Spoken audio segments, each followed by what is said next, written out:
दिखा दूँ।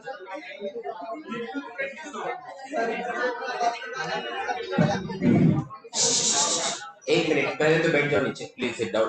दूसरी इंपॉर्टेंट बात यहाँ पे, अंदर आ जाओ, बैठ जा संतनु, बैठ जा बेटा,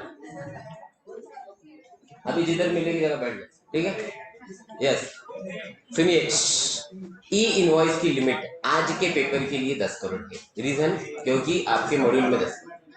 इंपॉर्टेंट बात, जब ये मॉड्यूल प्रिंट हुए हैं अर्थात छपे हैं और जब से लेके आपको पढ़ाने तक ये आया है, ये लिमिट 5 करोड़ हो चुकी है। तो जब आपका मई 24 का एग्जाम आएगा, उसके पहले जो हम मॉक टेस्ट लेंगे, क्लास की टेस्ट लेंगे, फुल लेंथ लेंगे इत्यादि, तो आपको कितना लिखना है? 5 करोड़। समझ में आ गया? हो सकता है कि एग्जाम दो तब तक एक्चुअल लिमिट 0 हो जाए, लेकिन फिर भी आपको कितना लिखना है? 5। आ गई बात समझ? हाँ बेटा, वो ही बोला, अब तू बता, मेरे सब मैंने बोला उसका मतलब तू बता।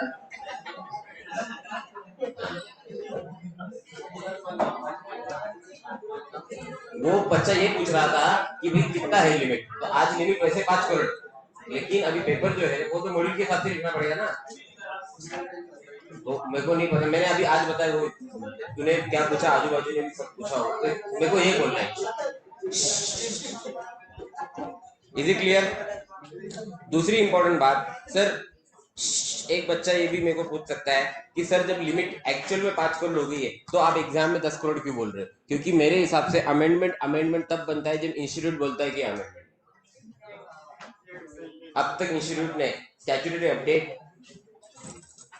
अमेंडमेंट, अपडेट, नोटिफिकेशन या सर्कुलर, किसी से भी तुम लोगों को ये सूचित, नोटिफाई, इन्फॉर्म, कम्युनिकेट नहीं किया है कि लिमिट 5 करोड़ हो गई है। ये एक्चुअली हो गई है by the GST portal. Clear है? लेकिन आपके मॉड्यूल के अंदर या बोर्ड ऑफ स्टडीज ने किसी भी तरह से कुछ नहीं बोला। तो हम कायदे के, लॉ के स्टूडेंट्स हैं, लॉ पढ़ते हैं और लॉ के अंदर वही प्रमाण है, वही सच्चाई है जो आपको कम्युनिकेट की गई है। Is it clear? चलिए, वेरी गुड। अब बढ़ते हैं आगे, ठीक है? आपका जो डाउट है, क्या नाम बच्चा, मैं आपको क्लास के बाद, चलो आगे के सब लोग, बहुत अच्छी बात है दोस्तों। कल हम लोगों ने ऑडिटिंग एंड एश्योरेंस के अंदर कुछ इंपॉर्टेंट चीजें पढ़ना शुरू किया था। आज हम इसके बारे में और आगे बढ़ेंगे, ठीक है? Are you ready?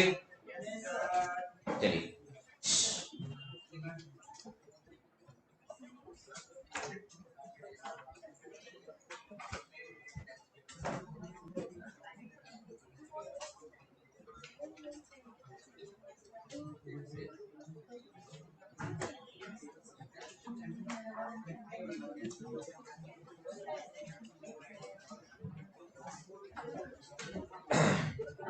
अब तक हमने क्या क्या देख लिया, एक बार थोड़ा आवाज के साथ रखेंगे, ठीक है? माहौल, आज जीएसटी का टेस्ट बाद में देख लेंगे उसको तब के तब, अभी थोड़ा ऑडिट का माहौल बना के थोड़ा समझ लेते हैं, ठीक है? चलो, keep the modules and notebook in front of you. GST का कोई भी मटेरियल मुझे दिखना नहीं चाहिए भी ऊपर, सब नीचे रखो, ठीक है? चलिए, एक बार डेफिनेशन ऑफ ऑडिटिंग बता दो फटाफट। क्या ऑडिटिंग? क्या? It is a systematic and independent examination of which information, of which entity, whether, irrespective of size or when conducted with a view to express opinion, ठीक है? मजा नहीं आया, नोटबुक निकालो थोड़ा, जल्दी निकालो नोटबुक, मजा, बिल्कुल मजा नहीं आया एकदम। देखो मैं आ गया हूँ क्लास में, please stop eating, if you want to eat do it silently, don't irritate me. बाजू वाले को खिला, तेरे नहीं खाए थे?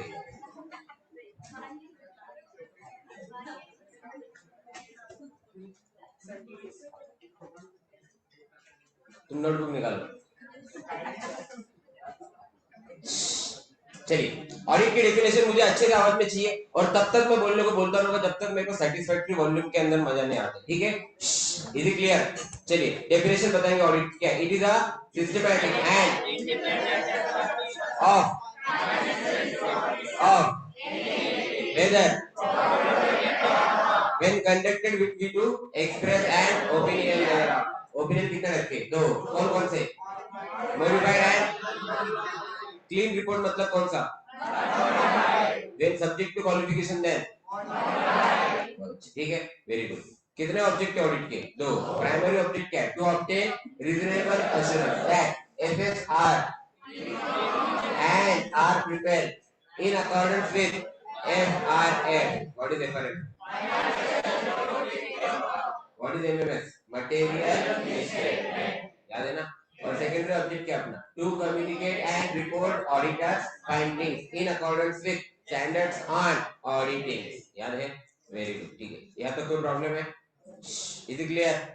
चलिए, बहुत अच्छा, ठीक है। अब उसके आगे हम बढ़े थे सर, और देखा था हमने कुछ छोटी छोटी चीजें कि ऑडिट का जो है वो बाकी भी डिसिप्लिन के साथ रिलेशनशिप होना चाहिए। याद है ना आपको?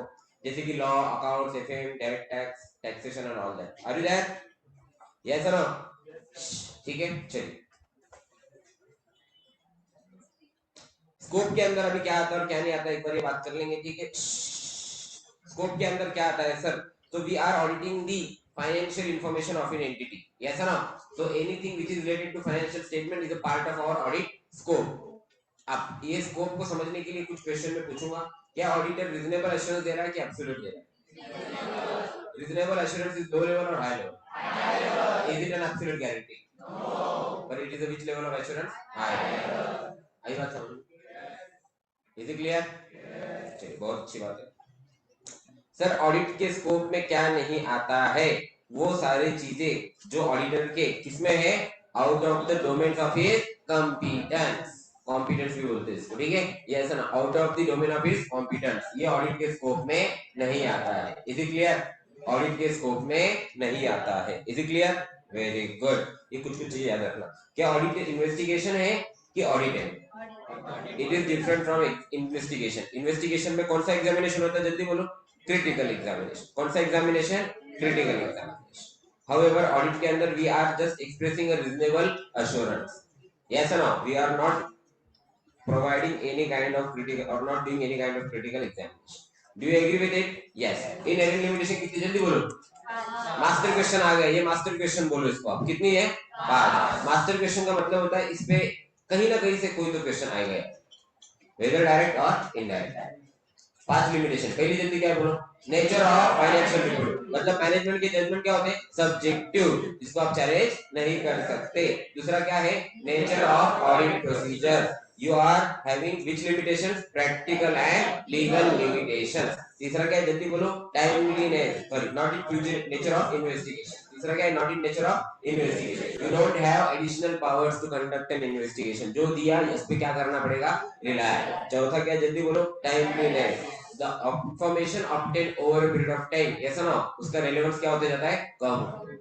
Yes or no? Over the period the relevance gets reduced. And the last one is future event. Auditor cannot predict future events to comment on the which assumption? Fundamental accounting assumption. तो क्या है? Going concern. आ गए यहाँ तक? Yes or no? Yes, मैं वापस बोलूंगा सब लोगों को, ठीक है। प्लीज ध्यान देना जब हम रिवाइज कर रहे हैं, यही चीजें आपको याद आएगी, ठीक है। बाजू वाले से बात करने के लिए जिंदगी पड़ी है, जिंदगी भर साथ रहे तो। कम बोल दिया, समझ लो ज्यादा। समझ आया ना? ऐसा ना? ऐसा ना?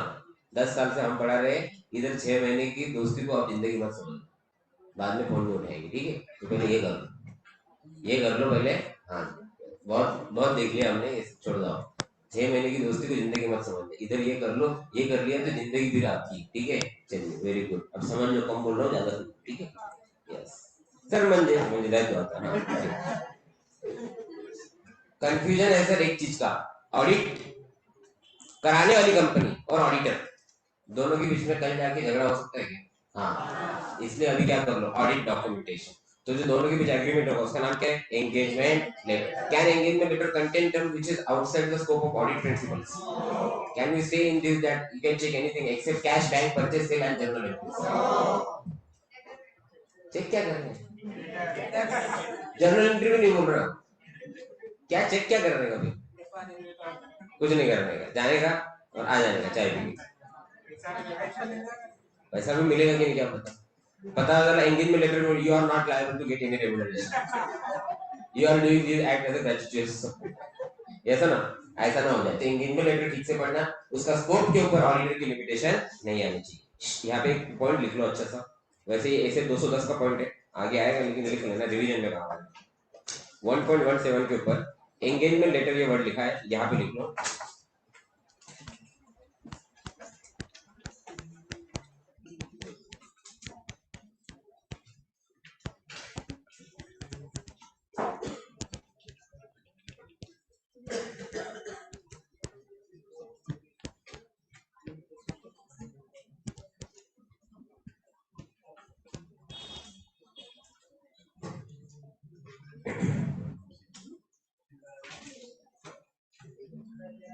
जल्दी करो, ऐसे 210 जो है ये क्या है, ये हम पढ़ेंगे सही समय आने पे। वैसे इसका नाम है agreeing to the terms of auditing. ऐसे का नाम क्या है, agreeing to the terms of auditing. उन्हीं टर्म्स को एग्री करो जो आपके स्कोप पे क्या ना रहा है, इसके आगे नॉट लिखा है ना, शुड नॉट इम्पोज लिमिटेशन। तो एंगेजमेंट लेटर की कोई भी टर्म आपके स्कोप पे क्या नहीं लानी चाहिए, लिमिटेशन। तो क्या फायदा, ऐसे टर्म्स को एग्री करके आप ऑडिट कर पाओगे। एक्सटर्नल ऑडिट एंगेजमेंट, जिसको अपन स्टैट्यूटरी ऑडिट भी बोलते हैं। क्यों ऑडिट करना है सर, इन्फॉर्मेशन कैसी रहेगी ऑडिट की, हाई क्वालिटी। कैसी रहेगी, यूजर का इंटरेस्ट क्या होता है, सेफ गार्ड। एम्प्लॉयज पे क्या रहता है, मॉरल चेक। एम्प्लॉयज पे क्या रहता है, मॉरल चेक। किसको बेनिफिट मिलता है, गवर्नमेंट को। किस लिए, कैलकुलेट करने के लिए टैक्स लायबिलिटी। लेंडर्स और बैंकर्स को बेनिफिट मिलता है। ऑडिटर क्या डिटेक्ट कर लेता है, फ्रॉड एंड एरर। इसके साथ साथ ऑडिट क्या चेक करता है, एंटिटी का इंटरनल कंट्रोल सिस्टम। क्या चेक करता है, internal control system. Sir internal control system क्या है, it is a method devised by the management to prevent MMS.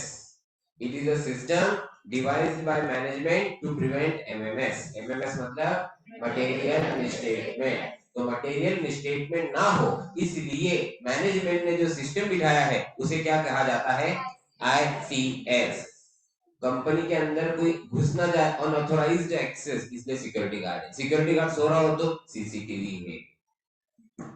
ये क्या है, MMS को रोकने के लिए बनाया हुआ एक सिस्टम, इसलिए इसे क्या बोलते हैं अपन, इंटरनल कंट्रोल सिस्टम। ऐसा ना, एम्प्लॉय आया कि नहीं फिर भी सैलरी जा रही, क्या लगा दिया, बायोमेट्रिक डिवाइस। भाई कब आ रहा है कब जा रहा है, तो भी एक दिन की सैलरी पंचिंग मशीन लगा दिया, बायोमेट्रिक, टाइम भी प्रिंट करता है कि नहीं। ऐसा ना, एम्प्लॉय डुप्लीकेट खर्चा क्लेम करके कंपनी से फंड साइफन कर रहा है, साइफन समझते हैं, निकालना। उसके ऊपर एक वॉच करने के लिए एक जनरल मैनेजर बिठा दिया, उसको बोला सारे खर्चे तू चेक कर, हर बिल चेक कर, तेरा ओपिनियन दे के एम्प्लॉय का खर्चा रिजनेबल है कि नहीं। तूने यस बोला तो एम्प्लॉय को रिएम्बर्समेंट मिलेगा। क्या है ये, internal control system. Do you agree with this, अरे बोलो भाई। ऐसा ना, बैंक लोन देता है, डर है क्या, पैसा नहीं देगा ये, वो तो सिक्योरिटी ले लो। क्या है ये, इंटरनल कंट्रोल। पैसा नहीं दिया तो सिक्योरिटी को क्या करेंगे, ऑक्शन करके पैसा निकाल लेंगे। सुना है नहीं, ऐसा ना, इज क्लियर। अब लॉजिकली एक बात बताइएगा, if ICS is working okay. अब ओके ये लेमैन लैंग्वेज है, इसका डिफिकल्ट वर्ड है, ऑपरेटिंग इफेक्टिवली एंड एफिशिएंट। क्या वर्ड है, operating effectively and efficient. If ICS, $1,000,000 question है ऑनलाइन, सिर्फ मुझे देखना बस, खतरनाक पॉइंट बोल रहा हूँ आज। ICS if operating effectively and efficiently, audit risk is dash dash less. Less क्या होता है, low. Audit risk is low, agree. So अब कंप्लीट कीजिएगा, if ICS is operating effectively and efficiently, audit risk is low, hence materiality can be moderate, high मत बोलो, moderate, hence sample size can be moderate। moderate high को high नहीं बोलेगा, moderate बोलेगा। क्यों पता है, हाई बोला मतलब आप चाहते ही कम कम करना, ये प्रतीत होता है, ये दिखाई देता है, समझ में आया। तो क्या बोलेगा, लगाने का हाई, लेकिन बोलना क्या है हमें, ये मॉडल की भाषा, क्या बोल रहे, मॉडरेट। यस, लेकिन इंस्टीट्यूट कभी इस टाइप का सवाल नहीं पूछता, इंस्टीट्यूट उल्टा ही पूछता है, audit risk is high, so mortality has to be low and sample size has to be, बोलो हाई की low, sample size has to be high। जब सैंपल साइज आपको लो रखनी है तब मॉडरेट बना दो, इज इट क्लियर? ये फिलहाल के लिए आप जो है वो दिन में बोल दो, बाद में आप ओके ओके, ठीक है। तो क्या मैं अब ये बोल सकता हूँ आईसीएस का, अगर अपने को काम कम करना है दोस्तों, काम क्या करना है, तो आईसीएस का ठीक चलना बहुत जरूरी है। क्या लगता है आपको? तो I remember we used to have this discussion when my articles used to ask me, चार चार पांच लोग थे, तो they used to come in, so there was the first name culture of course in big four, they don't call me sir and ma'am, so they used to ask me in the first year article, गालिब control हो रहा है ना पास, we have to check now, please गालिब control test कर लो ना आप, और पास कर दो किसी भी तरह से, क्योंकि कंट्रोल पास हो गया मतलब control is operating effectively and efficiently, sample size can be low. आई बात समझ? यस, तो I used to teach them, नहीं है, yes there was one girl Vidhi, इसको बोलता है विधि, कंट्रोल तो फेल हो गया, तेरा कंट्रोल फेल हो गया जो तेरे को अलर्ट हुआ है। अरे सर मैनेजर टीएम मतलब जो हमारे manager Disha is saying now we have to go for 100%, please यार ऐसे मत करो, नॉट इन माय, उसको हम बहुत बहुत दिनों तक उसको हमने बोला, एक दिन पूरा मतलब उसको परेशान रखा, उसने बोला अरे कंट्रोल पास हो रहा है, थैंक यू गाली बोला, देखते हैं क्या होता है, जो वापस दूसरे ने बोला अरे कंट्रोल, एक सैंपल पास हुआ था एक फेल हो गया, अरे गेटिंग माय पॉइंट, तो आर्टिकल का बीपी ऊपर नीचे हो जाता है, क्योंकि 100% टेस्टिंग, 50% टेस्टिंग और 20% टेस्टिंग, इसमें जमीन आसमान का फर्क है। अच्छा, ये सब करने के लिए आपको टाइम उतना ही मिलेगा, तो अगर सैंपल का साइज बढ़ गया तो आर्टिकल को आवर्स बढ़ाने पड़ेंगे काम, इज क्लियर? तो जो आर्टिकल 6 साढ़े 6 बजे घर पे जा सकता है उसको 12 साढ़े 12 2 बजे तक पूरा कर सकता है, क्योंकि अनफॉर्चुनेटली मान लो कि 4 मेरे आर्टिकल है ऐसा ना, यस जिसमें दिव्या मीत और संतनु, संतनु का कंट्रोल फेल हो गया तो 2 बजे तक रुके, बाकी सब साढ़े 6 बजे घर पे जाए, और the problem is they won't come and ask me, थोड़ा मैं लोड शेयर कर दूं, चल मैं निकलता हूँ तो देख लेते हैं, इज क्लियर? आज गेटिंग माय पॉइंट, इसलिए कंट्रोल का पास होना बहुत जरूरी है। अब माइंड माय वर्ड्स, पास होना है, कराना नहीं, इज क्लियर और नॉट? चलिए, तो आई होप आपको इंटरनल कंट्रोल सिस्टम का रेलेवेंस समझ में आ गया। So if control is operating effectively and efficiently you will work more और लेस, लेस, इज क्लियर? बहुत अच्छा। अब आपको ऑडिट का पूरा सब्जेक्ट समझ में आ गया है, जाके देखने का कंट्रोल ओके ओके तो ठीक ठाक काम करने का, कंट्रोल फेल हो गए तो ज्यादा काम करना, कंट्रोल फेल हो गए तो हेड ऑफिस फोन करने का और फोर्स भेजो, कंट्रोल क्या हो गए, फेल, आ जाए। चलिए, अब ऑडिट मैंडेटरी के वॉलंटरी सर, डिपेंड्स, अगर कंपनी का ऑडिट कर रहे हो तो मैंडेटरी, प्रोप्राइटरशिप पार्टनरशिप है तो स्टैट्यूट को रेफर करना पड़ेगा, ऐसा ना। हु अपॉइंट्स एन ऑडिटर, जो ओनर्स है, अगर कंपनी तो share holders in and AGM, किसको सबमिट होगा ऑडिट रिपोर्ट सर, अगर कंपनी तो शेयर होल्डर्स, बाकी केस में मैनेजर, छोटी छोटी बातें। उसके बाद एक केस स्टडी किया था हमने गुरप्रीत वाला, याद होगा आपको, उसके बाद हम अश्योरेंस एंगेजमेंट पे आए, ठीक है। तो ये अब तक हमने रिवाइज कर लिया फटाफट, जितना भी हुआ है सिलेबस अब तक का सब आपके ब्रेन में क्लियर है, कोई प्रॉब्लम है उसमें? तो पूरा क्लियर करते चल रहे हैं, नथिंग नथिंग इज रिमेनिंग, ये भी है ना, no doubt is there and no pendency is there, ठीक है। अब अश्योरेंस एंगेजमेंट की बात करेंगे। अश्योरेंस एंगेजमेंट का मतलब होता है कि आपको भरोसा दिलाना है काम करने के बाद, आपकी कंपनी का मुझे ऑडिट मिला है, मान लो माइंडस्पॉट का ऑडिट मुझे मिला है, तो मुझे ऑडिट करके मयूर सर को कॉन्फिडेंस देना है कि सब कुछ कुशल मंगल है, इज इट क्लियर? यस और no? However, I cannot do the audit as I am an interested party to say. There will be conflict of interest. क्या नहीं रहेगा मेरा? मॉनिटरी थ्रेट है ना मेरे को, इसे क्लियर समझ में आ रहा है कि yes. तो मैं इंडिपेंडेंट नहीं, तो किसी और फर्म को हम बुलाएंगे as an auditor, yes, is it clear? मान लो जादव एंड एसोसिएट्स को हमने बुलाया आफ्टर बिकमिंग सीए, उसको हमने ये ऑडिट दिया कि भाई हमारा ऑडिट करो, ठीक है। तो अब तेरे को हमने एक गोल ये दिया है कि हमें एश्योर कर कि हमारे यहाँ पे कोई गड़बड़ नहीं। अब ये एश्योरेंस के दो तरीके हो गए, यस, जो हमने कल डिस्कस किए थे, एक होता है रीजनेबल एश्योरेंस, एक होता है लिमिटेड एश्योरेंस। लिमिटेड एश्योरेंस और रीजनेबल एश्योरेंस में डिफरेंस क्या है सर? तो लिमिटेड एश्योरेंस के अंदर आप लोग हर एंट्री को चेक नहीं कर सकते, हर एंट्री को चेक नहीं कर सकते। तो लिमिटेड एश्योरेंस जो होता है जनरली पेज नंबर 1.25 पे आएंगे और यहाँ पे लिखेंगे for quarterly result, quarterly results of listed entities, for quarterly results of listed entities, इनको हर 3 महीना होने के बाद में डीएससी की वेबसाइट पे ऑडिटर के द्वारा अनऑडिटेड बट रिव्यूड, मार्क में unaudited but reviewed financials upload करने होते। तो ऑडिटर के पास ऑडिट करने का टाइम नहीं है, लेकिन बीएससी बोलता है दिखा तो दो एक आंखों के नीचे से एक बार, पता चला बैलेंस शीट ही टैली नहीं कर रखा है। ऐसा ना हो जाएगी। तो भैया हम मान लो कि माइंडस्कॉप लिस्टेड है, तो हमारा 3 महीना खत्म हुआ अप्रैल में जून, तो ज्यादा वन एसोसिएट्स को बुलाएंगे, ये ऊपर ऊपर चेक करेंगे, मेजॉरिटी कोई मिस्टेक, अपरेंट मिस्टेक समझते हैं आप, वो नहीं होनी चाहिए, इसको बोला जाएगा रिव्यू।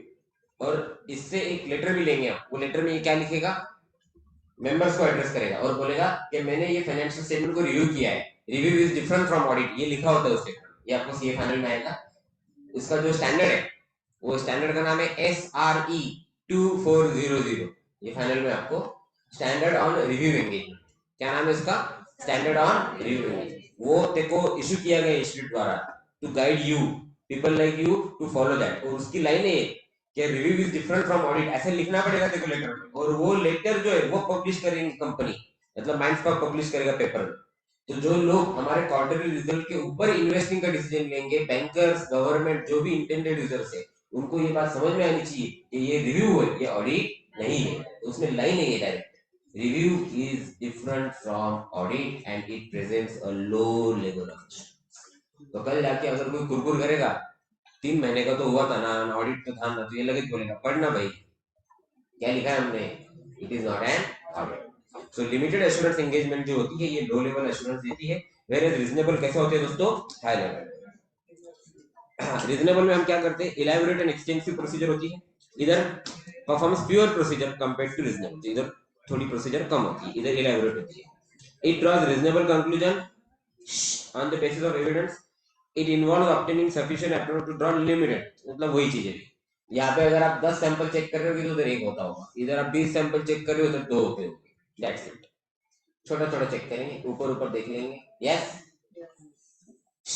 जस्ट मैं आपको एग्जांपल देता हूँ, और रिव्यू में इसमें क्या फर्क है। ऑडिट जब आप करते हो सेल्स का, अगर आप ऑडिट कर रहे हो और सेल्स का रिव्यू कर रहे हो, सेल्स का ऑडिट कर रहे हो तो आप इनवॉइस चेक करोगे नहीं करोगे, यस नो करोगे। अब सेल्स का रिव्यू करना है तो क्या करेगा, जीएसटी की वेबसाइट पे जाके देखेगा GSTR1 के अंदर जो आउटवर्ड सप्लाई है दैट इज मैचिंग और not with the turnover as per books. I hope you remember GSTR1, चलिए आपने रिटर्न का टेस्ट दिया है। GSTR1 जीएसटी गालिब मिल, जीएसटी याद है, GSTR1 याद है, सेल्स, यस तो that should match with your turnover as per books, इतना ही देखेगा रिव्यू में, आगे ये कुछ नहीं देख रहा क्या इनवॉइस इशू किया है, किसको किया क्या है, लेकिन ऑडिट में आपको सैंपल चेक करने, बराबर, ये डिफरेंस। इसने सिर्फ देखा जीएसटी की वेबसाइट का टर्नओवर बुक्स मैच हो रहा है, ठीक है हो गया, चलो आगे ओके होगा, ये रिव्यू क्लियर है। तो रिव्यू के अंदर जो काम होता है ना, वो अपने इधर ऑडिट में सिर्फ एक प्रोसीजर, मतलब ऐसी हजारों चीजें अपन करने वाले, जो रिव्यू में वो एक काम कर रहा है। अपने इधर जब अपन ऑडिट करते हैं रीजनेबल एश्योरेंस में, तो अपन 10 चीजें चेक कर रहे हैं, वो 10 चीजों में से एक चीज है जीएसटी का टर्नओवर मैच करना, इधर सिर्फ एक ही चीज है जीएसटी का टर्नओवर मैच करना। क्या एग्जाम सप्लाई होगा तो, और जीएसटी नंबर है कि नहीं है, नहीं लिया है, जीएसटी नंबर नहीं लिया है, तो फिर इसको कुछ सैंपल चेक करने पड़ेगा, मतलब सब कम सैंपल साइज, 1-2 सैंपल 3 सैंपल ऐसा कर सकते, तो फिर नंबर लिया होगा ना, तो एग्जाम सप्लाई डालना होता है R1 में। यस ठीक है, एनी डाउट्स, चलिए example of reasonable assurance is audit engagement, और यहाँ पे रिव्यू एंगेजमेंट, अरे वाह अच्छा होगा।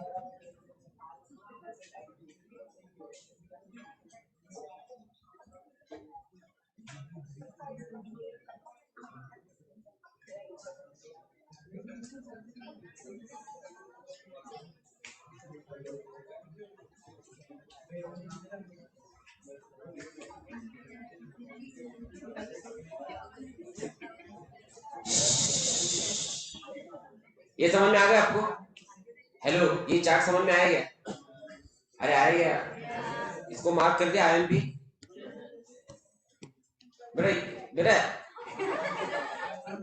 मुझे भी देख लो, नेक पेन हो जाएगा बेटा, पीछे देख देख के, इधर भी देखो थोड़ा। हाँ, assurance engagement means an engagement in which a practitioner मतलब ऑडिटर, प्रैक्टिशनर का मतलब क्या है यहाँ पे, auditor, expresses a conclusion designed to enhance degree of confidence to the intended users other than the responsible party about the outcome of the evaluation or measurement of a subject matter against criteria. Full care has been taken के समझ में नहीं आया, 4-5 filter लगे इसमें, अब पढ़ के थे समझ गए, वापस चेंज करो, अभी अभी भी समझ गए, वापस चेंज करो, अभी सर कुछ भी नहीं समझ, करो पब्लिश। ऐसा लग सकता है बच्चों को, लेकिन ये लैंग्वेज आपको सिखानी है, मैं बता भी सकती हूँ। आइए, कोई बता सकता है ये पैरा का मतलब?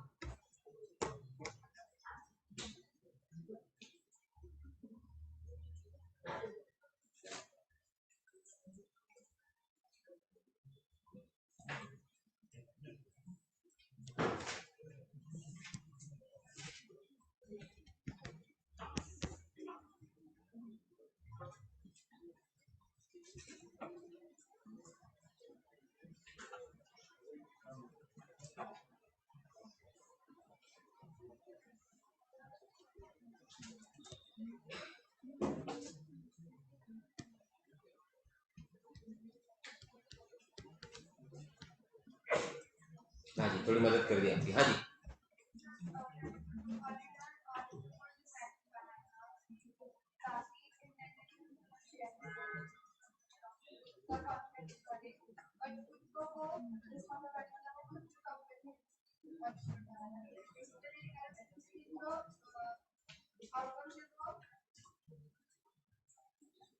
लॉ के हिसाब से है या नहीं, ठीक है। आप पहुंच गए थे मेलोडी तक, रैपर तक पहुंच गए थे आप, बस चॉकलेट तक नहीं पहुंच पाए, ठीक है। कोई बचा तू दिल हस्त नहीं, कुछ बच्चे नहीं नहीं, पोस्ट डेटेड रिसीट दे दी थी बाद में वसूल लो ऐसा। हाँ जी, तो कहने का मतलब ये है, पार्टी, हाँ घर प्लीज यार, एक minute please don't disturb the flow यार प्लीज। हाँ जी, 29, 30, 31 3 दिन पार्टी रखी है, विश्वास पे।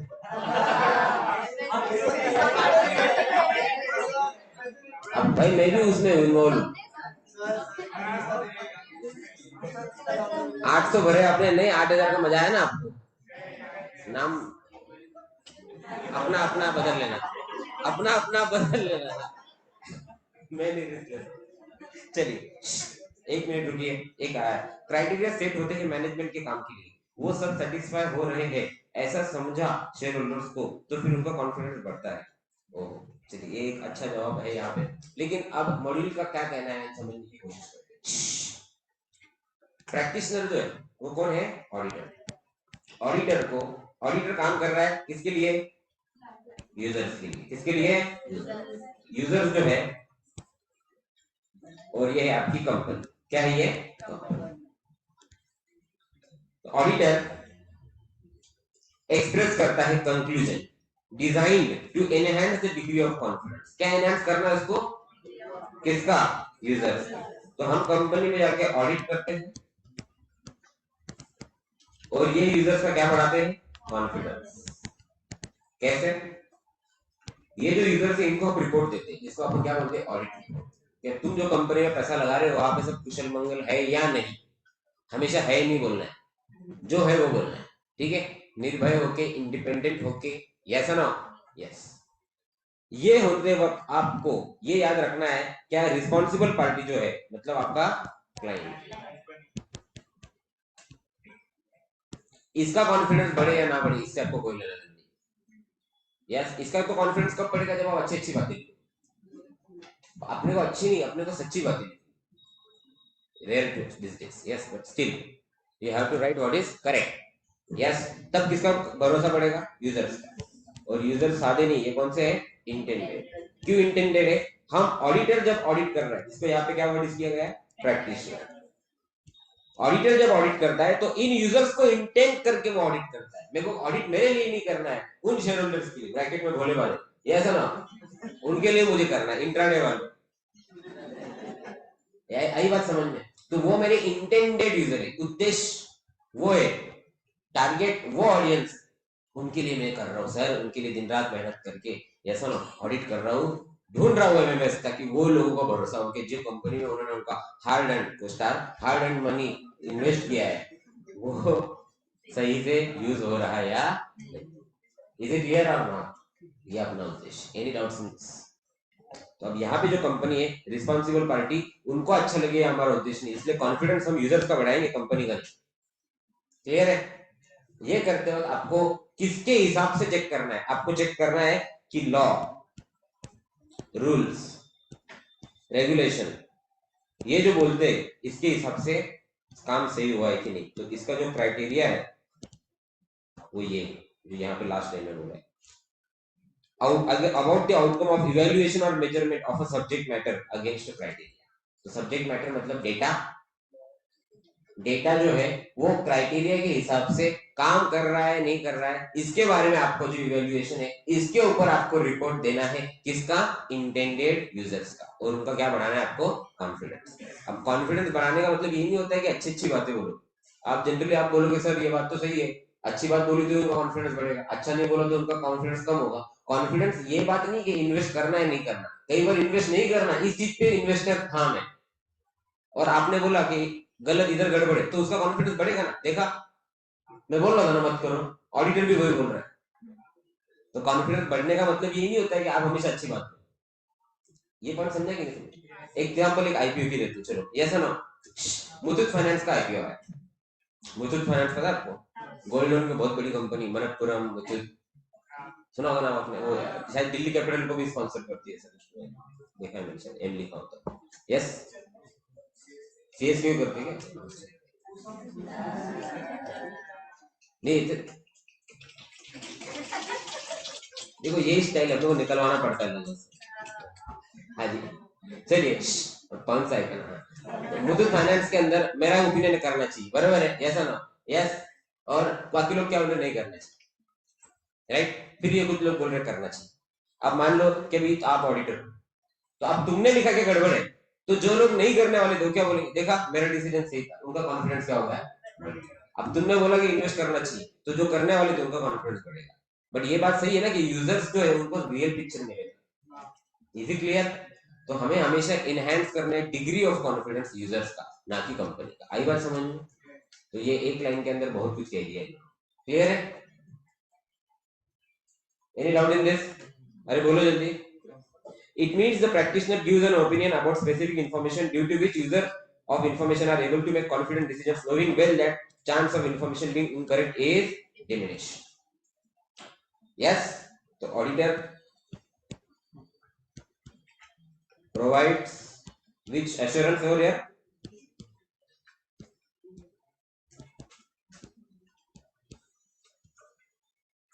To users about FI, about FS rather, FS में सभी बोल देते हैं, FI के ऑडिट करते हैं।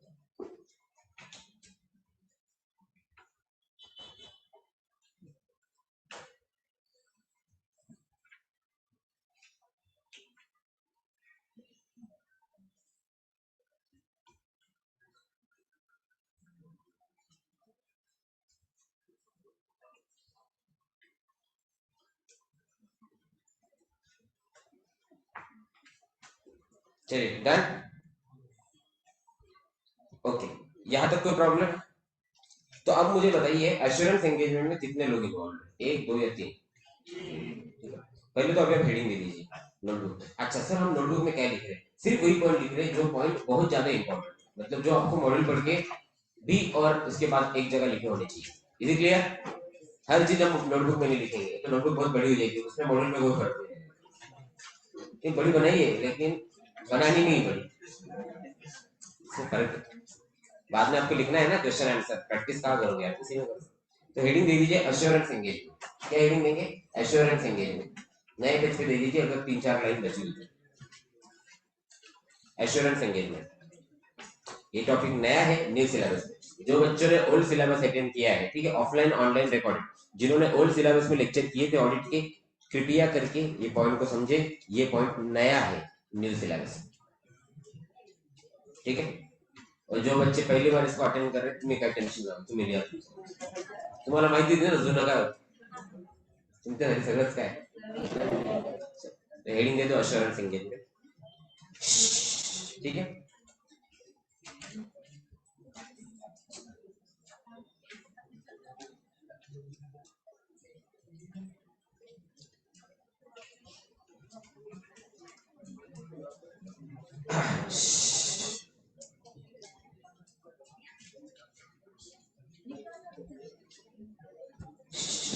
यहाँ पे एक छोटा सा चार्ट ड्रॉ करेंगे. सर कैन यू रिपीट, क्या लिखना था. नेट इशू से कुछ नहीं लिखना है, इतना ही लिखना है बस. एश्योरेंस एंगेज, सिर्फ इतना लिखना है, इतना हेडिंग देना है अभी, और कुछ नहीं करना.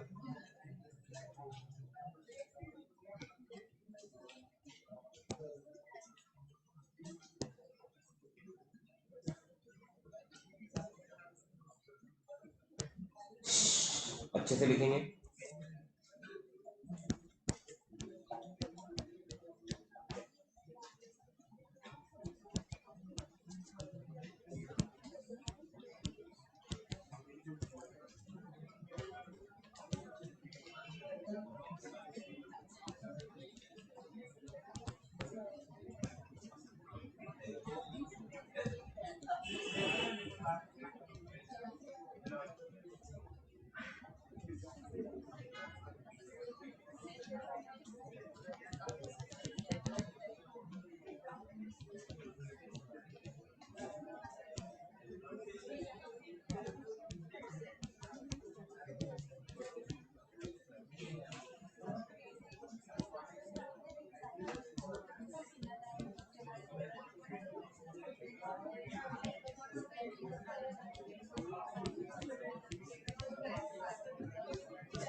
अरे वो शुभम सर ने मैसेज बहुत बड़ा डाल दिया, वो मैं देखने लगा.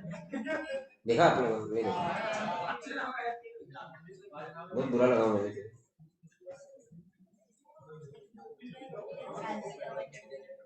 बड़ा क्या बोला, मैंने तो कुछ बोलना ही छोड़ दिया। मेरे को मयूर सर ने बोल दिया सर आप कुछ बोला मत, बच्चे बच्चे मुझे आगे बोलते, गालिब सर बड़ा सर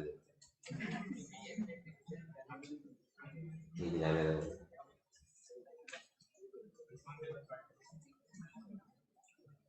ठीक है सर जाने दो, मैं किसी को कुछ नहीं बोलूंगा। चलिए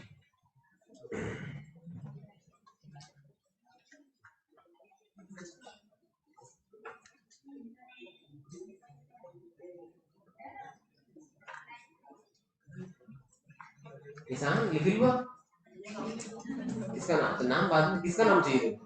अच्छा हाँ,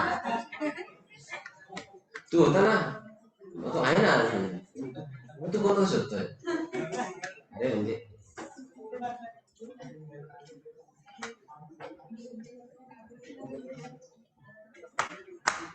चलिए, यस बेटा लास्ट, हाँ तुला चलते लिख रहा है ना बाजू में, हाँ लिख लिया, लिख के हो गया।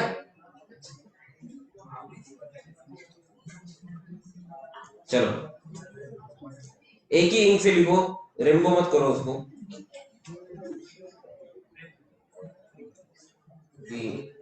Green, pink, yellow, red, white.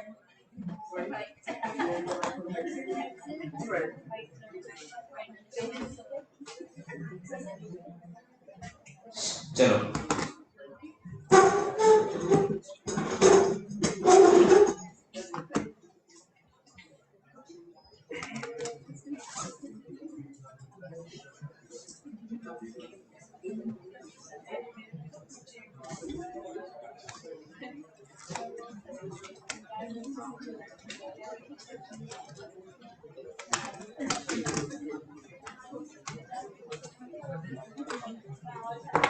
चलो हो गया।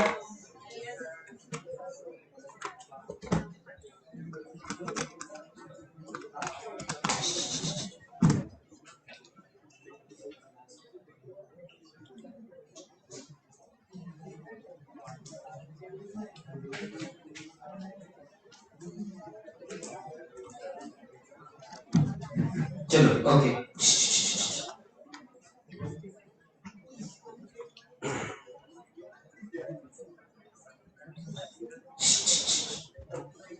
assurance engagement में हमने देख लिया है कि practitioner is in a process to increase the degree of confidence of which users, intended users other than responsible party, clear है, and he is evaluating the data and comparing it with what, set criteria। किसके against compare कर रहा है, set criteria.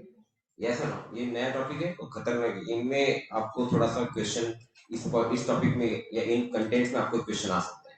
What are the basic elements of assurance engagement, ये एक MCQ question, और मैं guarantee देता हूं जिसने पॉइंट पढ़ा नहीं और लिख ही नहीं पाया वही भी बोल सकता है out of syllabus. Is it clear? चलिए अब नीचे आप एक हेडिंग देंगे इस चार्ट के नीचे, एलिमेंट्स ऑफ एश्योरेंस एंगेजमेंट, ये हेडिंग देंगे एलिमेंट्स ऑफ एश्योरेंस एंगेजमेंट। एक अपने को ओनली कंटेंट चार्ट बनाना है। अभी कंटेंट चार्ट का मतलब क्या होता है, जिसके नीचे में कुछ नहीं लिखो, सिर्फ क्या लिखेंगे, हेडिंग। समझ में आया? उस चार्ट को क्या बोलने का, कंटेंट चार्ट। ठीक है, तो कंटेंट चार्ट में आपको हेडिंग देना है एलिमेंट्स ऑफ एश्योरेंस एंगेजमेंट, और उसके नीचे मैं बोलूंगा वो लिखना है।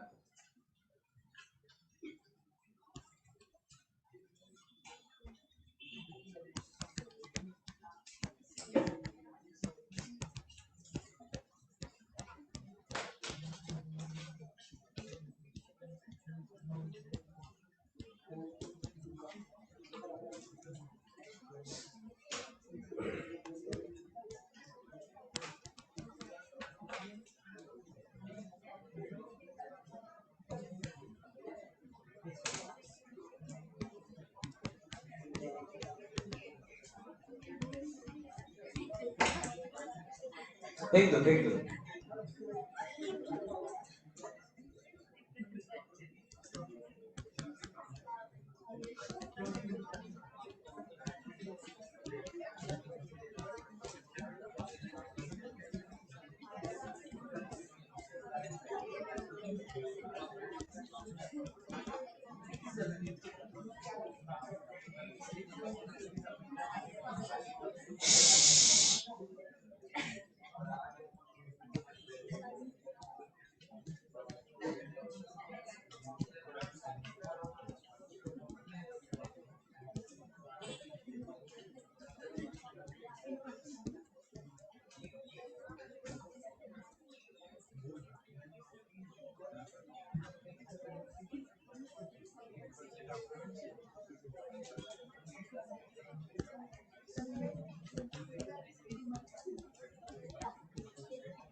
ये हम ड्रॉ कर रहे हैं, मेरा होने के बाद आप लिखना।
ठीक है, ये हमें लिखना है एलिमेंट्स ऑफ एश्योरेंस एंगेजमेंट। इसका मैं आपको फोटो भेज दूँ, ठीक है, जिसको थोड़ा सा यहाँ पे आपको क्लैरिटी आ जाए रीजन के अंदर।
चलिए फटाफट लिख लेंगे इसको। एमसीक्यू के लिए ये बहुत इंपॉर्टेंट पॉइंट है। एमसीक्यू के लिए बहुत इंपॉर्टेंट पॉइंट है, आपको एग्जाम के अंदर आ सकता है। आ गया ना?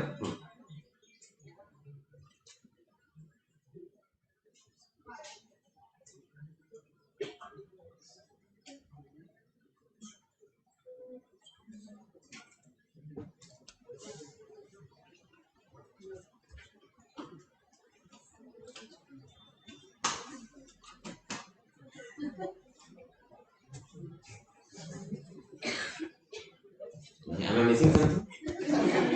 Yes? Yes? बता दे यार, मुझे भी कंटेंट चाहिए।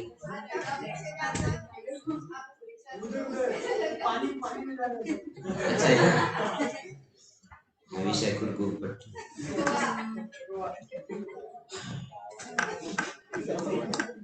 जिम्मेदारियों की बोझ की जिंदगी,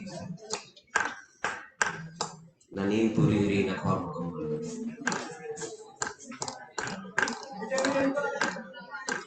विटामिन एम का क्या करें जिंदगी के अंदर एंजॉय करना। नेक्स्ट नेक्स्ट बोलिए, 29 30 31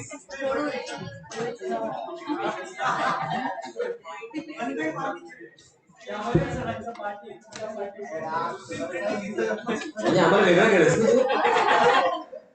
अरे हम दोनों एक ही यूनिट है।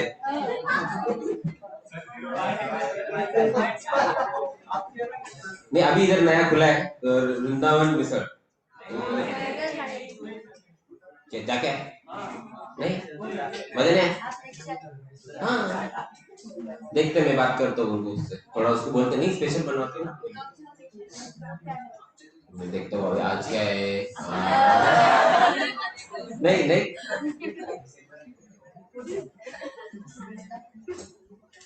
चलो 5 चीजें हैं। पहला पॉइंट क्या बोलता है, कितने पार्टीज इन्वॉल्व है, 3। दूसरा बोलता है कि सब्जेक्ट मैटर का मतलब है जो तुमने ऑडिट किया। सुटेबल क्राइटेरिया का मतलब क्या होता है मेरे भाई, जिसके अगेंस्ट तुमने कंपेयर किया। मतलब तुमको क्या कुरकुर है कि भाई एएस 10 का वायलेशन हुआ, एएस 12 का वायलेशन है, तो उसको क्या बोला जाएगा, क्राइटेरिया। उसके बाद में ये 3 ही पॉइंट है, बाद में उनको लगा कि अभी पास तक करायचे क्या करायचे, तो क्या बोले ऑडिटर ने हमेशा कौन सा एविडेंस ऑब्टेन करना चाहिए, सफिशिएंट। नहीं करने वाले थे क्या, नहीं करने वाले थे, हम कौन सा एविडेंस लेने वाले थे, सफिशिएंट एंड एप्रोप्रिएट। और लास्ट में बोले 4 डाला था, बोले राइटिंग में दो, तो कैसे देने वाले थे आप, देने कैसे वाले थे ये बताइए मुझे। इसका मतलब क्या, मुझे ये समझ में नहीं आया। रिटर्न दो, तो हम कैसे देने वाले थे ये तो बताओ। कहीं तुमको इतना भी नॉलेज नहीं है, कहीं तुम गलती से ओरली ना बोल के आ जाए। तो इस तरह से इनको 3 ही पॉइंट थे, बट इनको 5 करने थे, इन्होंने 5 किए।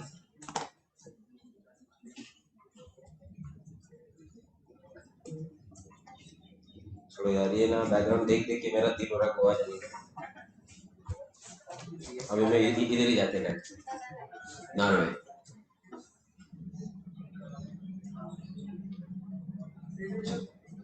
चलिए बड़े आगे,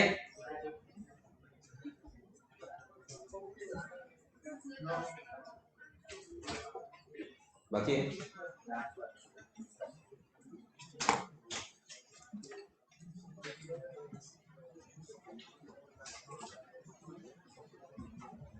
ऐसे कितने बच्चे जो एमएसपीएल में नहीं खेल रहे, कुछ भी नहीं खेल रहे,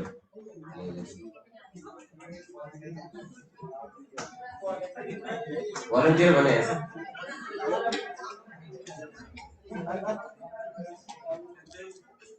बहुत बच्चे यार।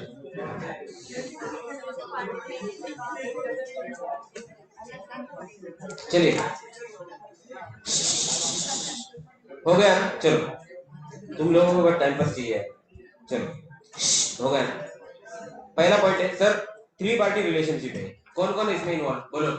प्रैक्टिशनर, दूसरा कौन है रिस्पॉन्सिबल पार्टी, तीसरा कौन है इंटेंडेंट। तो इस रिलेशनशिप में 3 लोग, इज इट क्लियर। तो यस, तो क्या है सर, प्रैक्टिशनर रिस्पॉन्सिबल पार्टी का ऑडिट करेगा और इंटेंडेड यूजर्स को एश्योरेंस देगा, क्लियर है। और जो एश्योरेंस देने के बाद इंटेंडेड यूजर का डिग्री ऑफ कॉन्फिडेंस क्या होगा, हाई बढ़ेगा, बराबर। कॉन्फिडेंस बढ़ना मतलब इन्वेस्टमेंट करना नहीं होता है, इस चीज का कॉन्फिडेंस कि इन्वेस्ट करना या नहीं करना, इस डिसीजन के बारे में क्लैरिटी का कॉन्फिडेंस। अब तो ऑडिट रिपोर्ट भी आ गया, अब क्लियर है पिक्चर, क्या इन्वेस्ट करने का नहीं, जो ऑडिट रिपोर्ट में लिखा हो वो हिसाब से डिसाइड करें, लेकिन पिक्चर क्लियर हो है ना अभी, इज इट क्लियर। यस। दूसरा ये हमने देख लिया है, इसलिए इसके अंदर आपको वापस कुछ याद रखना नहीं है। अप्रोप्रिएट सब्जेक्ट मैटर का मतलब एग्जांपल कर लो, financial information. Suitable criteria, guidance, laws, rules, regulation, वही एग्जांपल इधर कंटिन्यू करो। एएस, एसए, सीए 2013 इत्यादि।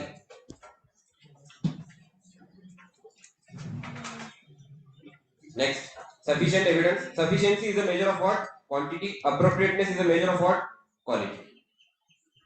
तो एविडेंस ऐसा ढूंढो जो सफिशिएंट भी हो और उसके साथ साथ क्या हो दोस्तों, एप्रोप्रिएट, सफिशिएंट भी और एप्रोप्रिएट।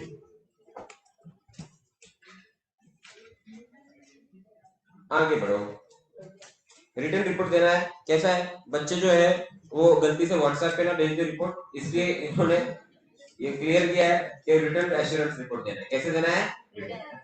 अब इसका मतलब यही नहीं कुछ बच्चे लिटरली लिखेंगे, ठीक है फिर हम टाइम एक्स से लिख के देते, तो उसका रिटर्न का मतलब है टाइप करके नीचे साइन किया तो भी चलेगा, नहीं तो आप उधर टाइम एक्स की पेन से ऑडिट रिपोर्ट लिख के दोगे, रिटर्न बोले तो बिल्कुल भी इसको शब्द शामिल है एज रिटर्न, बराबर है ना।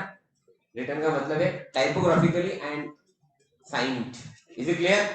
चलिए अब मीनिंग कर ये है जो समझने की कोशिश करेंगे, audit versus review, audit versus review.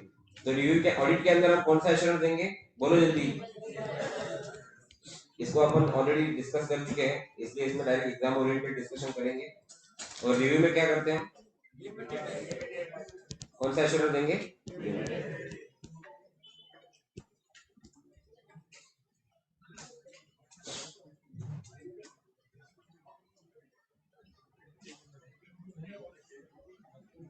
इसके नीचे लिखो हाई लेवल एश्योरेंस, रीजनेबल के नीचे, और लिमिटेड के नीचे क्या लिखो मेरे भाई, लो लेवल एश्योरेंस। बस इतना ही लिखेगा, इतना याद रखना।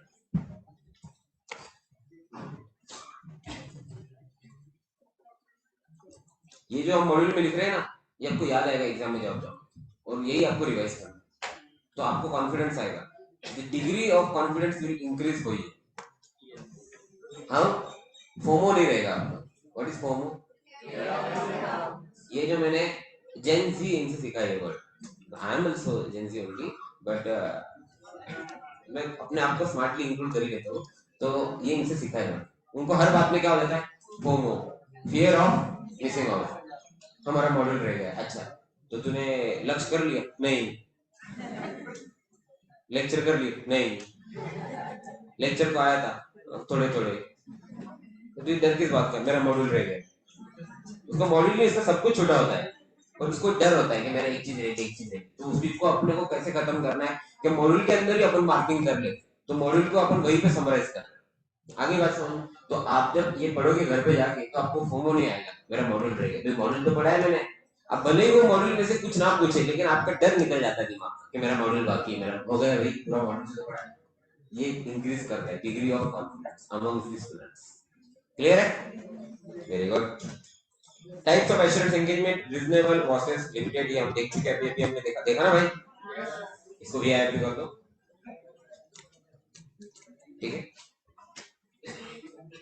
अब मैं बात करने जा रहा हूँ कुछ इंपॉर्टेंट चीजों की, ठीक है, यहाँ से जो शुरू हो रहा है। Besides reasonable assurance engagement and limited assurance engagements, there is another kind of assurance which is related to matters other than historical financial information. Such an assurance may relate to prospective financial information. ओह, अब ये क्या चक्कर है? Historical देखा था, historical information मतलब जो हो चुका है, राइट? तो अब इंफॉर्मेशन दो टाइप की हो रही है यहाँ पे,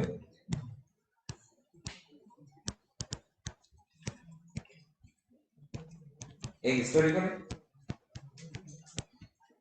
और एक क्या है, प्रोस्पेक्टिव।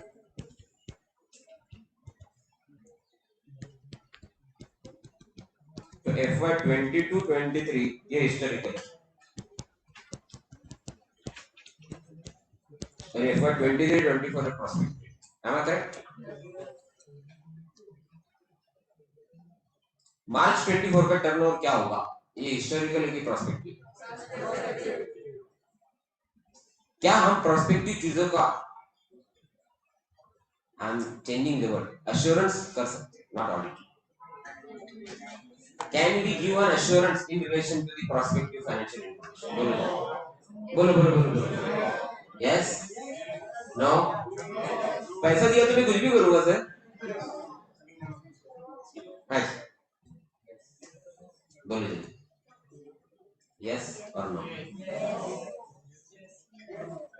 कितने लोग बोल रहे हैं पहले कि यस हम एश्योरेंस रिपोर्ट दे सकते हैं प्रोस्पेक्टिव फाइनेंशियल इंफॉर्मेशन? एक दो तीन, कितने लोग बोल रहे हैं नो हम नहीं दे सकते? क्यों नहीं दे सकते? क्यों नहीं दे सकते? हाँ, फ्यूचर इवेंट है। हाँ तो एस्टिमेट कर लो ना, उसमें क्या जाता है? क्या लोगों को बेवकूफ नहीं बना सकते सर?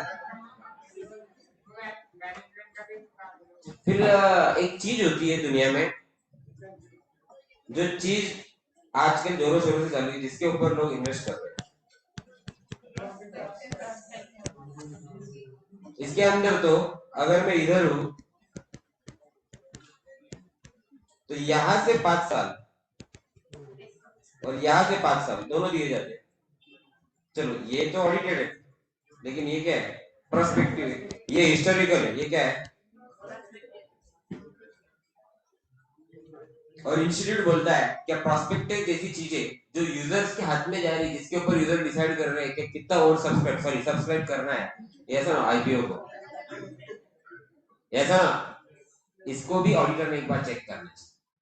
अब पहले तो इस पक्ष में आप हो कि नहीं, कि प्रोस्पेक्टिव जैसी चीज को ऑडिटर ने देखना चाहिए।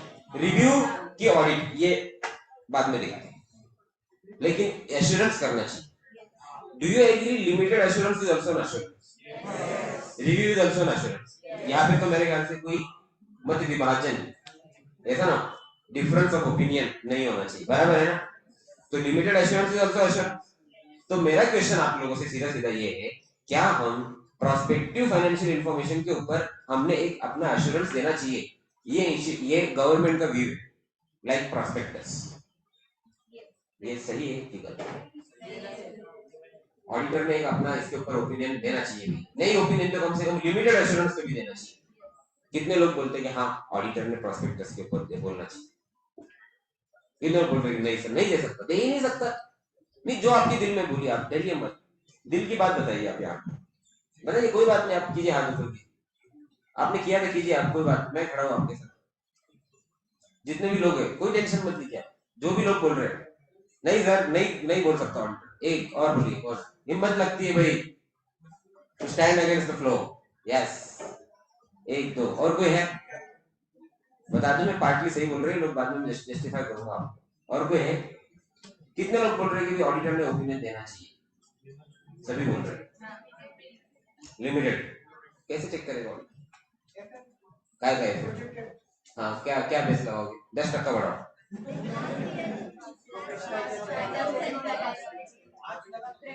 तो क्या ट्रेंड अगर 5-5% बढ़ रहा है तो हर साल 5 बढ़ाओगे?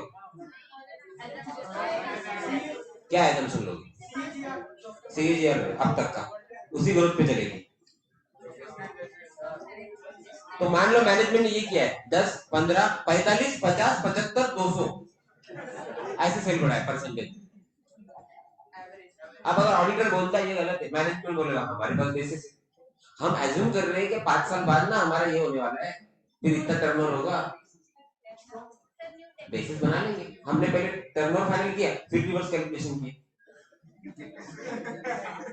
और ऑडिटर को बोले तुझे कहाँ पे ऑडिट करना है, तुझे तो चिपकानी है ना line, this is only a review, this is different than audit. So सवारी अपने सामान की कुछ जिम्मेदार है, mutual fund is subject to market risk, याद है ना आपको? Read all the key related document carefully before investing। हाँ जी, इंडस्ट्री ओवरव्यू के हिसाब से और मतलब तो plan of existing product.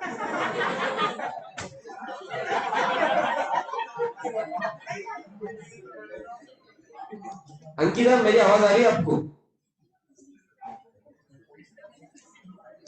If yes जल्दी बोलिए।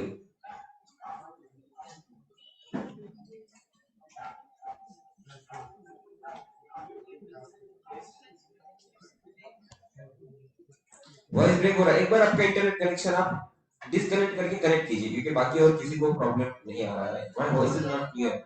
ओह,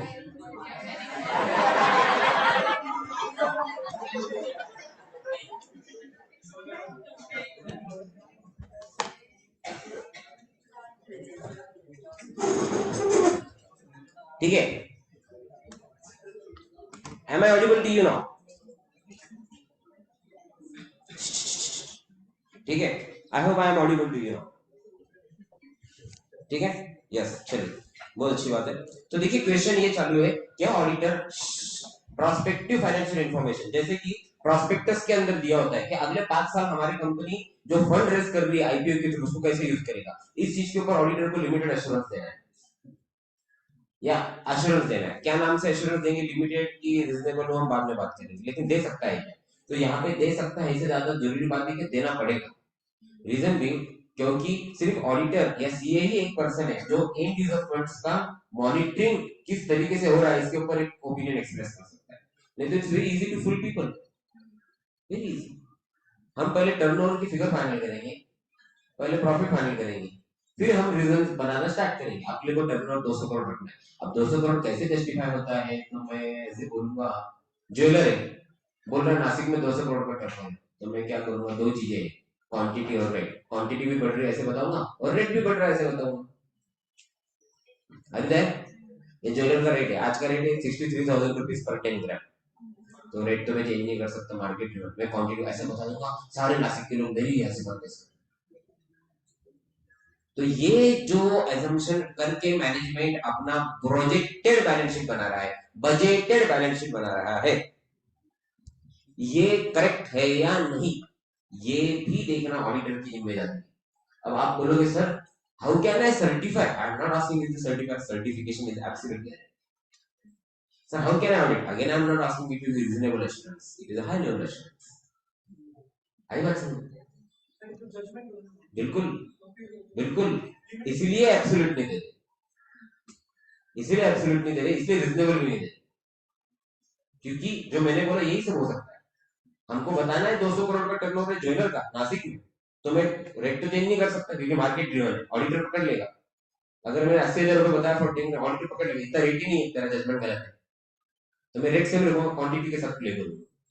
अब ऑडिटर को ये अपना विजडम, रैशनल, सत विवेक बुद्धि का यूज करना और डिसाइड करना है क्या कि इतनी क्वांटिटी नासिक में बिकेगी क्या इस एरिया में, despite of having almost 1000 shops of jewellery approximately होगी मेरे हिसाब से। Is it clear? तो ये ऑडिटर को डिसाइड करना है। Getting my point? यस और नो? अब आते हैं मेन पॉइंट पे। तो हिस्टोरिकल और प्रोस्पेक्टिव ये दो चीजें हैं। आइए क्या बोलते हैं। So prospective financial information means information based on assumption about events that may occur in future and possible actions by an entity. It can be in the form of forecast or projection or combination of both. Example लिखो, prospectus.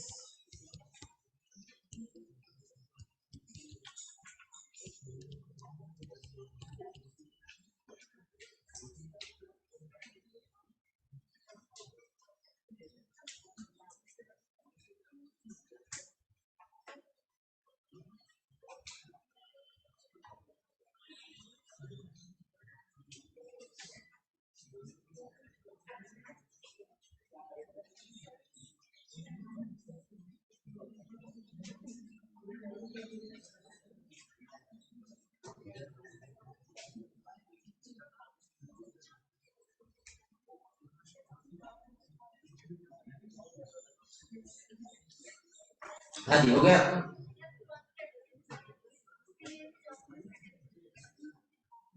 किसको? Management को क्या auditor? Auditor को नहीं, नहीं auditor तो opinion दे रहा है ना।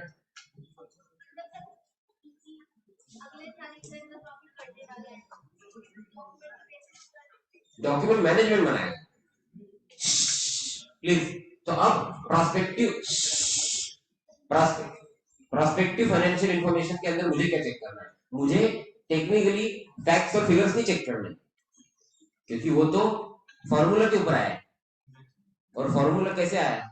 जजमेंट के ऊपर आया, assumption पे आया। तो in short I am not evaluating figures, I M evaluating assumptions of the management. तो मैं अगर प्रोस्पेक्टस को चेक कर रहा हूँ और कॉनमैन लिमिटेड के अगर ये सब डायरेक्टर है, कॉनमैन लिमिटेड नाम की कंपनी है जो लिस्टेड होने वाली, अगर इन्होंने इनका टर्नओवर ये बताया, कैसे बताया देखिए, 22 23 यहाँ पे लिखा होता है ऑडिटेड, क्या लिखा होता है? ऑडिटेड। 23 24 ये लिखा होता है प्रोजेक्टेड। देखो ये बहुत भारी बनता है, ये आपको बताऊंगा कभी। प्रोजेक्टेड क्या लिखा होता है इधर, और 24 25 25 26 27 28 यहाँ पे लिखा होता है एस्टिमेटेड, क्या लिखा होता है? तो ये ऑडिट हो चुका है, यहाँ पे जाएगा रीजनेबल एश्योरेंस। कौन सा? क्योंकि इसका ऑडिट हो चुका है, और ये हिस्टोरिकल है। क्या है मेरे भाई? हिस्टोरिकल। और यहां से यहां तक जो है ये है प्रोस्पेक्टिव। क्या है ये? तो यहाँ पे जो एश्योरेंस देना है ये रीजनेबल था, और यहाँ पे जो मुझे देना है वो रहेगा मॉडरेट एश्योरेंस। कौन सा रहेगा? और ये मॉडरेट एश्योरेंस में I am not going to check figures, I am going to check assumptions। इसके बेस पे आपने बनाया, नहीं तो क्या हो जाएगा अगर ये नहीं किया तो। भाई तुम्हारा कितना टर्नओवर था इस साल? सर हमारा 20 करोड़ था। ठीक है, ये फिगर्स इन करोड़ ले लो, सीआर में लिखता बार बार इन सीआर। ठीक है, 20 करोड़ था। 23-24 में कितना है? सर 25। अच्छा 24-25 में कितना है?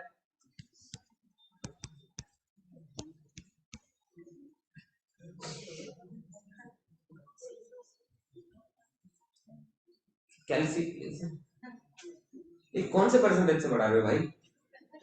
हाँ, दाम दुप्पट योजना है क्या? तो फिर ऑडिटर पहले बोलेगा अच्छा ये 25 करोड़ था, ठीक है चलो, ये 50 करोड़ कैसे हुआ? यहाँ पे तुम्हारे कस्टमर कितने थे बताओ? सर यहाँ पे मेरे 1000 कस्टमर थे। यहाँ पे कितने हुए? 1200। तो 200 कस्टमर ने तेरा 25 करोड़ धंधा बढ़ा दिया। हाँ, रेट और कस्टमर बराबर। हाँ बराबर, तो ये सब मैनेजमेंट बोलेगा और ऑडिटर को इस एजम्पशन को इवैल्यूएट करना है कि ये एजम्पशन गुड होल्ड करता है या नहीं, और अगर करता है, ऐसा ऑडिटर को लगता है, तो उसे प्रॉपर क्या तैयार करना पड़ेगा? Audit documentation. और अगर ये रीजनेबल नहीं है एजम्पशन, मतलब ऑडिटर को चेक करना है क्या इस साल का जो प्रोस्पेक्टिव फाइनेंशियल इंफॉर्मेशन है, इसको बनाने का जो जजमेंट है वो अनरीजनेबल है, तो फिर ऑडिटर वैसा लिखेगा कि मुझे ये जजमेंट ही सही नहीं लगता। जैसे कि अभी मैंने पूछा कौन मैन वालों को, चलो यही तो जवाब देंगे जैसे फर्स्ट दो बैच वाले। 200 कस्टमर बढ़े आपके, 50-25 करोड़ टर्नओवर कैसे बढ़े? आप क्या बोलोगे? रिपीट कस्टमर से, मार्केट रेट और नया प्रोडक्ट। अब ये तीनों चीजों के आपको मैं अंदर सवाल पूछूंगा, कौन से कस्टमर रिपीट हो रहे हैं, तो कितने से रेट बढ़ा? क्योंकि तुम जो बोलोगे मैं जाके चेक कर सकता हूँ इंटरनेट के ऊपर, बराबर है ऐसा ना? इसका तुम्हें रीजन देना होगा। फिर मैं पूछूंगा उसके अगले साल क्या होगा कि डबल होगा, उसके अगले साल क्या होगा? डबल होगा। और हर साल आपको प्रॉपर जस्टिफिकेशन देना होगा। अगर ये जस्टिफिकेशन मुझे सही लगता है, क्योंकि मैं तुमसे लेके हो सकता है मार्केट के अंदर सर्वे कराने वाली किसी कंपनी से बात करूं या किसी मार्केटिंग फर्म से बात करूं और उनसे ओपिनियन लूं कि ये लोग बोल रहे हैं, या सपोज तुम लोग फूड इंडस्ट्री में हो तो फूड इंडस्ट्री में ये तरीका मसले वाला है, और उसने बोला अरे हाँ सर, सब लोग आजकल ज्यादा पढ़ लिख रहे हैं तो घर पे खाना होने का टाइम नहीं, सब लोग बाहर खाना खाएंगे, ऐसा ना? यस, सब लोग काम काज कर रहे हैं आजकल, ऐसा ना? तो घर पे कोई खाना ही नहीं बना रहा है, दोपहर शाम संडे तीनों खाना बाहर खा रहे लोग, इसलिए रेस्टोरेंट इंडस्ट्री घूम में रही, ऐसा ना? Is it clear? यहाँ तक खाना होने के बाद भी लोग वापस बाहर निकलते कॉफी पीने के लिए, इसलिए ऑकेजनली लोग घर पे खाना खा रहे हैं। इसलिए सर 2025-26 में ये कॉन्वेंट लिमिटेड का टर्नओवर सही है, रादर ये 100 करोड़ कम बता रहे हैं सर। अब ये अगर मुझे जजमेंट आ गया, मैं बोलूंगा यार सही, are you getting my point? So what we are doing, we are evaluating assumptions and judgments of the patient. Clear है क्या? अरे बोलो भाई, इसमें हाँ जी, ऑडिटर एस्टिमेट नहीं कर रहा, एस्टिमेट मैनेजमेंट कर रहा, ऑडिटर उसको चेक कर रहा, ये रेगुलर ऑडिटर का काम नहीं, ये रेगुलर ऑडिटर का काम नहीं, इसके लिए अलग से ऑडिटर का एंगेजमेंट होगा, और जो ऑडिटर एक्सटर्नल ऑडिट कर रहा है वो ये काम नहीं कर सकता, ये 144 में आएगा। हर कंपनी का तो ऑडिट नहीं कर सकता, बराबर है? तो जो कंपनी का तो ऑडिट नहीं कर रहा है उनको तो ये सर्विस दे सकता है, ये भी याद है धंधे की बात। पहले अप्रोच करेगा अभी यहाँ से, सर ऑडिट दे दो, नहीं प्रोस्पेक्टिव, इंटरनल, पोर्टफोलियो, लिटिगेशन दादा से कुछ तो दे दो, सही है ना? Are you there? Hello, yes है ना? अब इसमें के साथ और एक देखिए आप कि कितने स्मार्टली इंस्टीट्यूट ने अपने मेंबर को कमाने का और एक मौका दिया। प्रोस्पेक्टिव भी तो चेक कर ली, कैसे चेक करूं? मैं एक स्टैंडर्ड बनाता हूं ना, एक स्टैंडर्ड में बनाता हूं जिसके अंदर लिखता हूं कि getting it confirm from the auditor is must. Sir लेकिन एस्टिमेट को मैं कैसे सर्टिफाई करूं? नहीं रे, तू सर्टिफाई करी मतलब, सर जिम्मेदारी नहीं ना, तू बोल ना मॉडरेट लेवल, लेवल कैसे रख? मॉडरेट। सर फिर एस्टिमेट को इन्वेस्ट करके एस्टिमेट के बेस पे किसने इन्वेस्ट किया तो मैं पकड़ूं? बोल दे ना तू मॉडरेट लेवल है, रीजनेबल नहीं है, दिस इज नॉट ऑडिट, अपने अपने रिस्क, मैं सिर्फ देख रहा हूँ। सर मतलब पैसे भी ले लो, रिस्क भी नहीं, चिल्ला चिल्ला की स्कीम मत बता। गेटिंग माय पॉइंट और नॉट? हाँ जी, हो गया? Any doubts? यस और नो? हैप्पी? यस और नो? चलिए, तो इसलिए सीए जो है ये डिग्री है, ये आपको प्लेटफॉर्म देगी, पैसा आपको खुद को कमाना है ना। हेलो, इसलिए आर्टिकलशिप कर रहा हूँ। चलिए, जेन्युइन है।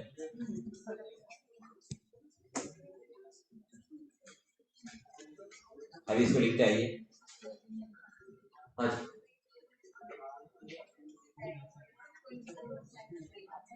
ये आवाज ही नहीं आ रही है फर्स्ट बेंच से भी।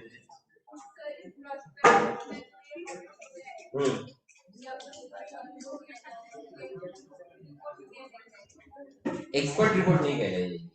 एक्सपर्ट रिपोर्ट मतलब expert in the field of other than finance and accounts. ये एक्सपर्ट रिपोर्ट नहीं है। नॉट एग्जैक्टली कंपनी दैट में तो मैंडेटरी है ही नहीं, ये सेबी की रिक्वायरमेंट।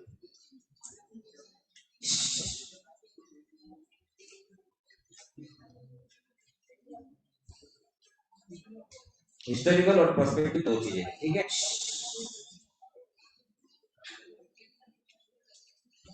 ये चार्ट देख लेना जरा, इसको भी ऐड कर दो।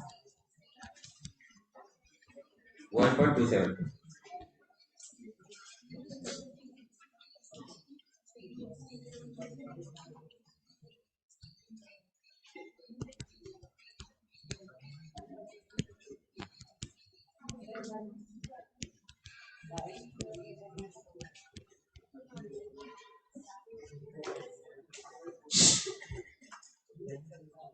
ये चार्ट को भी ऐड कर देना। रीजनेबल ऑडिट में जाएगा, लिमिटेड व्यू में जाएगा, मॉडरेट जाएगा प्रोस्पेक्टिव में, टीएफआई में, ठीक है? Any doubts? Any doubts? बोलो भाई, सब लोग है मेरे साथ? कोई कोई खोया तो नहीं? अरे कोई सोया तो नहीं? सब जाग रहे हैं ना? अरे यस और नो? अरे यस और नो? Very good. चलो,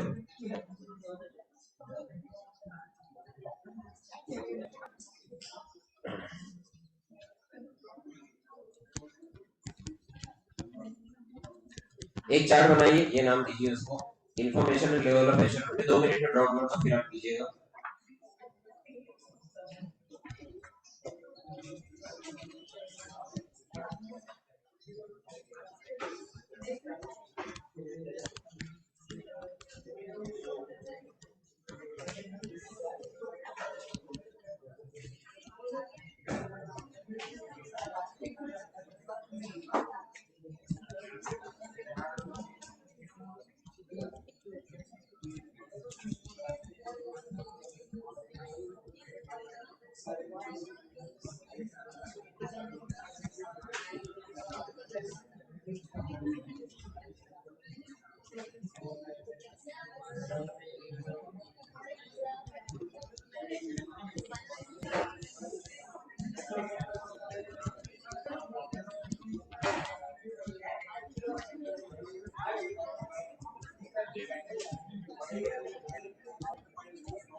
ये छोटा सा चार्ट है,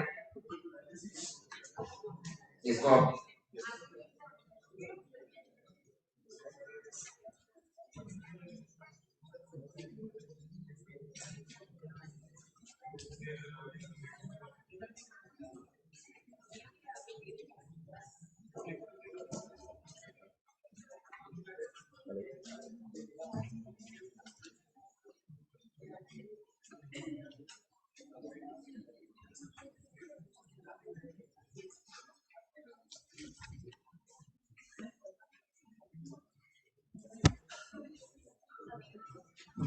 यस, मजा आ रहा है कि नहीं आपको? यस, हाँ हाँ जी, बोलिए बोलिए, बोलते रहिए। अरे उसने क्वेरी पूछी है, बोल यस यस यस, तुला पढ़ूंगे। अच्छा मी थोडं काढून ठेवून घेतो मी.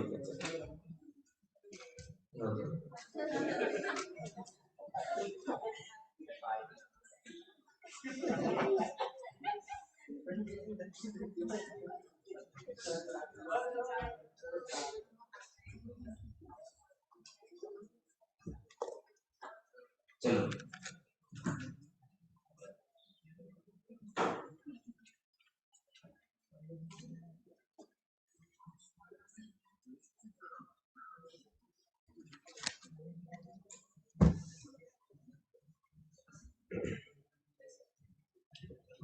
चलो चलो चलो. यस. कितने लोग लेफ्टी थे अपने क्लास में? एक.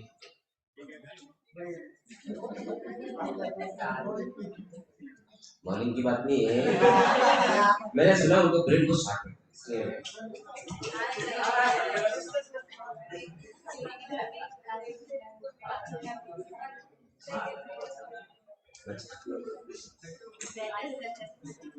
म्हणजे आम्ही एवढे असं नाही हजार.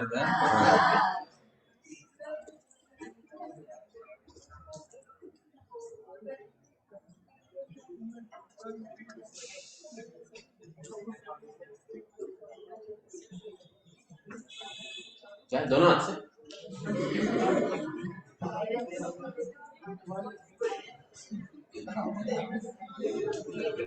चलो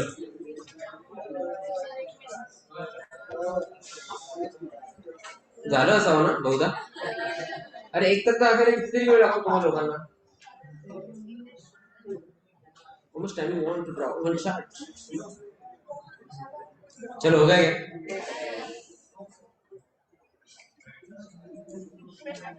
आप लोग जानबूझ के धीरे धीरे लिख रहे हो, पता है यार, किलिंग टाइम.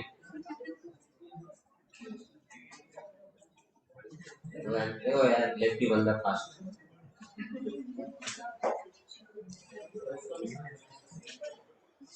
उसको भी नहीं समझेगा उसने क्या लिखा है.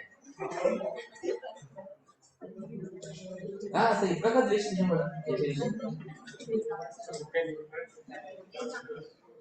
मोटी स्टोरी. चलिए हो गया क्या? चलो लास्ट 2 मिनट. हेलो.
बस तो प्रोस्पेक्टिव के अंदर कौन सा लेवल जाएगा भाई?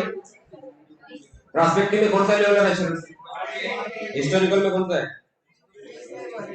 ऑडिट होगा तो रिव्यू होगा तो चलो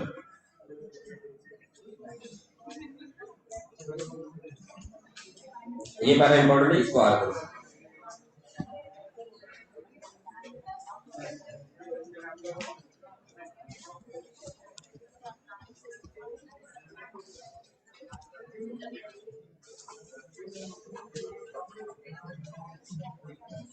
तुम लोगों के बैच में ना थोड़ा मतलब जोड़ा पढ़ायलाच लागतो थोडं बात होते. ग्रुप करके जो बैठते ना तुम लोग.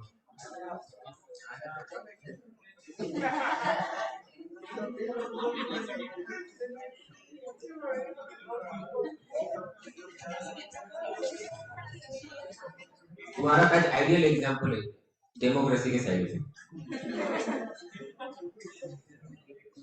मुझ जैसे डेमोक्रेटिक पर्सन का आप बहुत मिसयूज करते हैं। ठीक है, हो गया क्या?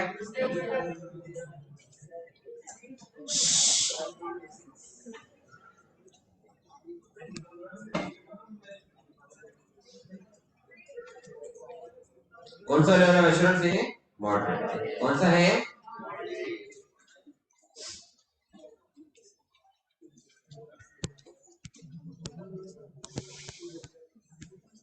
ये एक इंपॉर्टेंट चार्ट है। तो ऑडिट ऑफ फाइनेंशियल स्टेटमेंट हो रहा है तो रीजनेबल, रिव्यू हो रहा है लिमिटेड, प्रोस्पेक्टिव हो रहा है तो मॉडरेट करेंगे हम। Reports on control of organisation,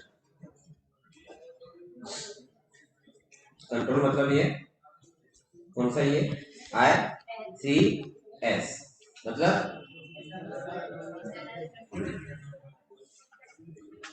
उसके आप किस पे कमेंट करेंगे?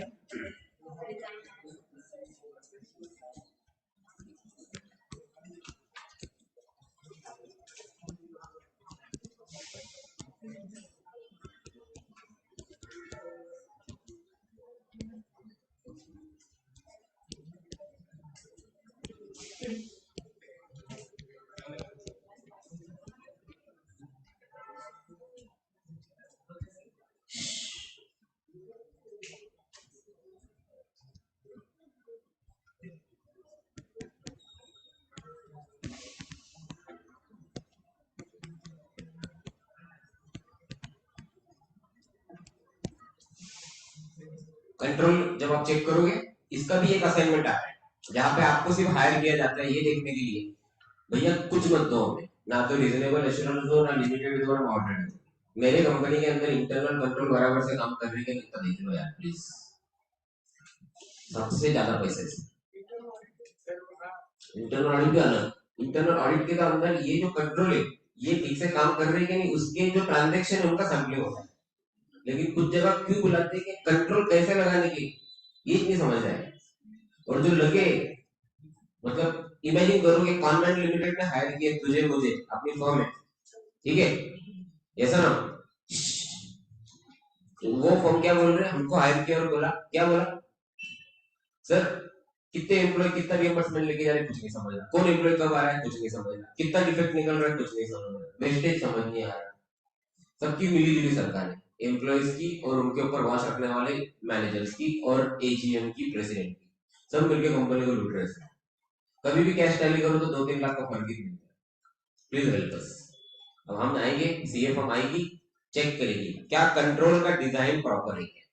क्यों डिजाइन प्रॉपर का मतलब, तुमने एक कंट्रोल बनाया, जो एम्प्लॉय जितना भी क्लेम डालेगा उतना है, कंट्रोल की डिजाइन गलत है, सही क्या गलत है? डिजाइन डिजाइन ही गलत है, ये हम चेक करेंगे। दूसरा क्या, चलो कुछ जगह पे तुमने अच्छा रूल बनाया, हर एम्प्लॉय को बायोमेट्रिक देना पड़ेगा आने के बाद, यस बहुत अच्छा rule.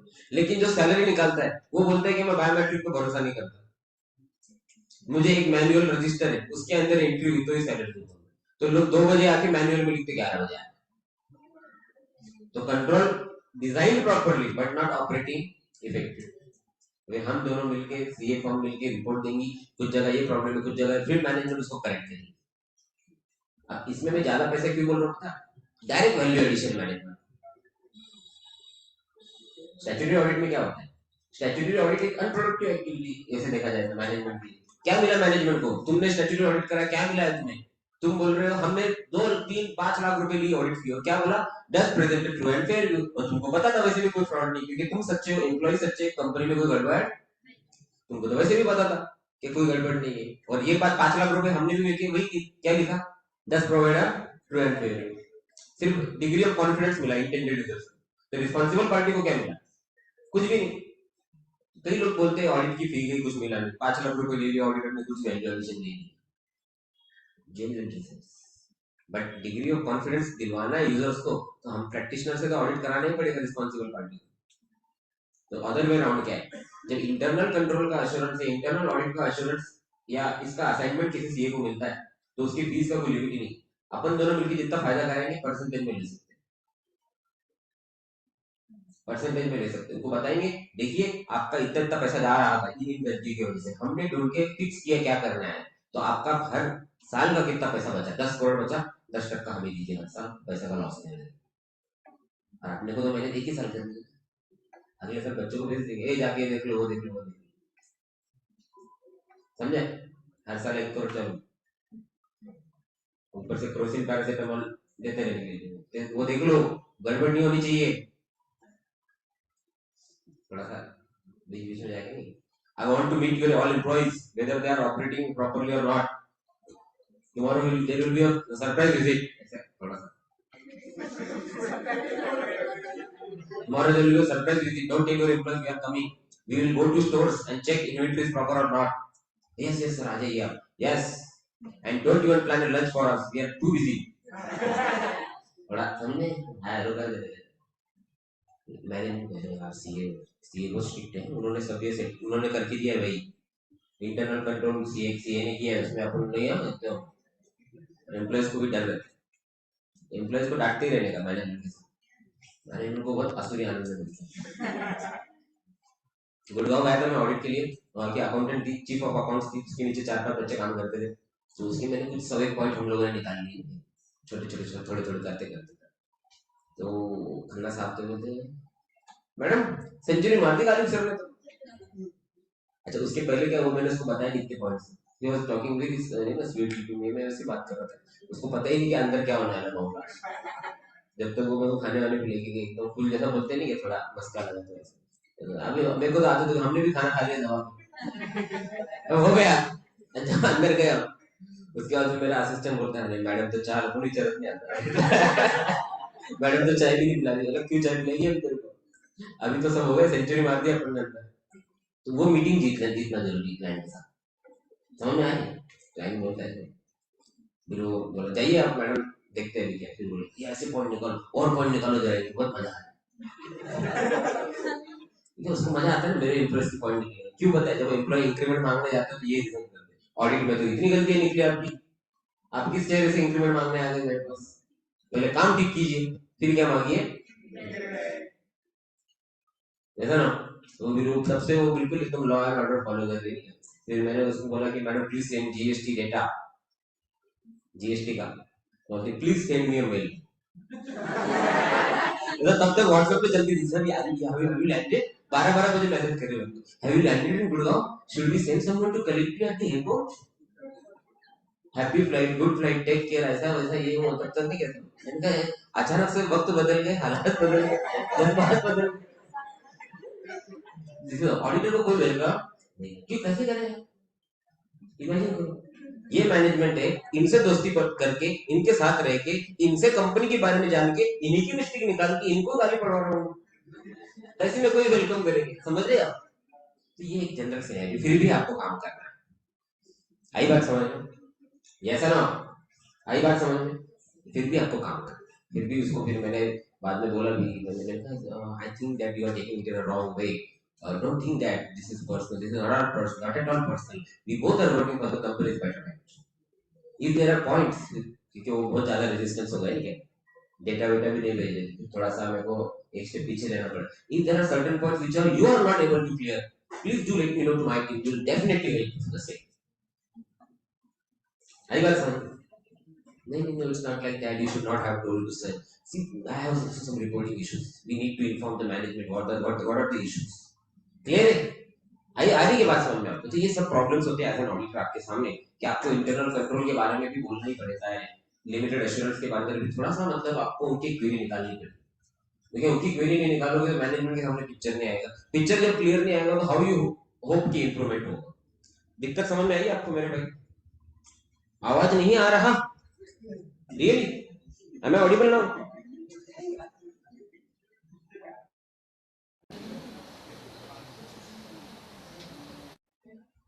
Hello, am I Audible?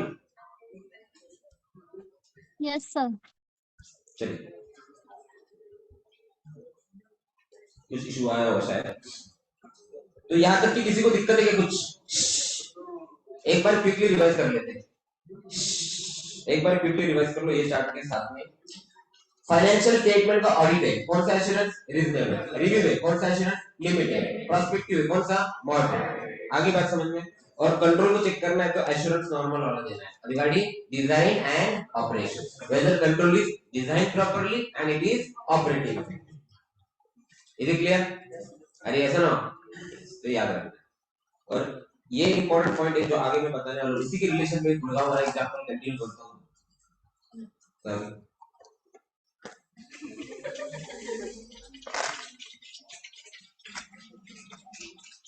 हाँ ठीक है ना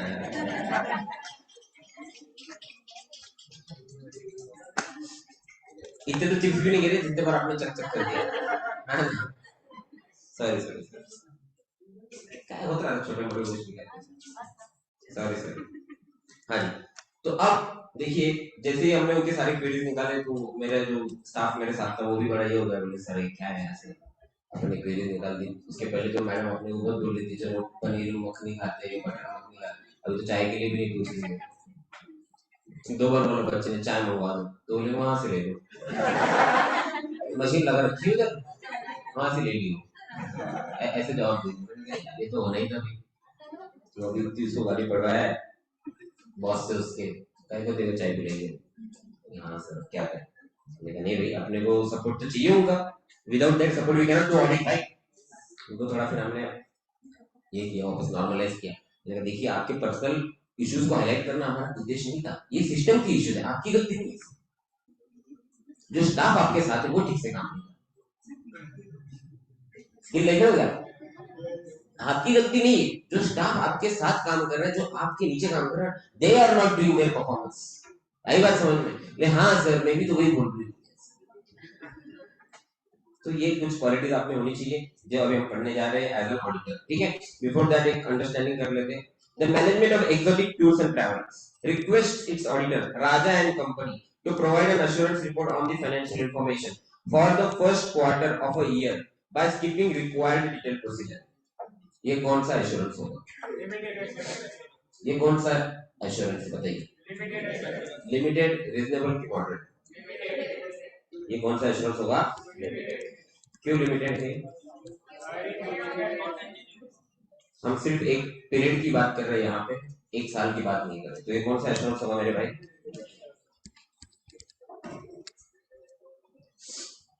हिंट है we are not doing the detail procedure हम क्या नहीं कर रहे हैं डिटेल प्रोसीजर नहीं कर रहे क्लियर है क्या आपको चलिए आगे बढ़े क्या क्यों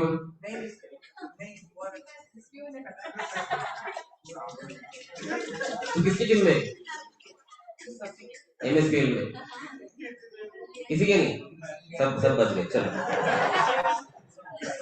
ये कोई और दो में 6 में ना फेंक दे बॉल चलिए क्वालिटी ऑफ ऑडिटर मुझे लगा रग्बी खेल रहे हैं ऐसा क्वालिटी ऑफ ऑडिटर किसकी क्वालिटी देखनी है अभी auditor Auditor is concerned with the reporting of financial matters of business and organization. Financial matters inherently are to be said with the problems of human fallibility, errors and frauds, which are frequent. ठीक है तो भाई क्या qualities होनी चाहिए वो तो बताओ आप में होनी चाहिए ये क्वालिटी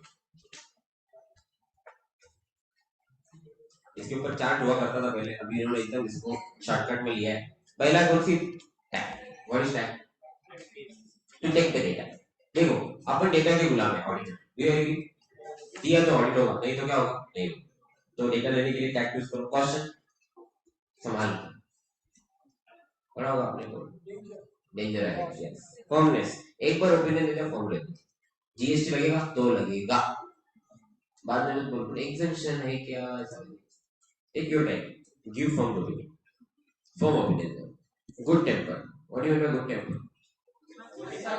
देखो एज अ प्रोफेशनल आपको गुस्सा आएगा मत लेकिन करना नहीं जैसे कि आज संडे था आज मेरा ऑफिस काम कर रहा है क्यों क्योंकि जीएसटी और बैंक की ड्यू डेट क्या ड्यू डेट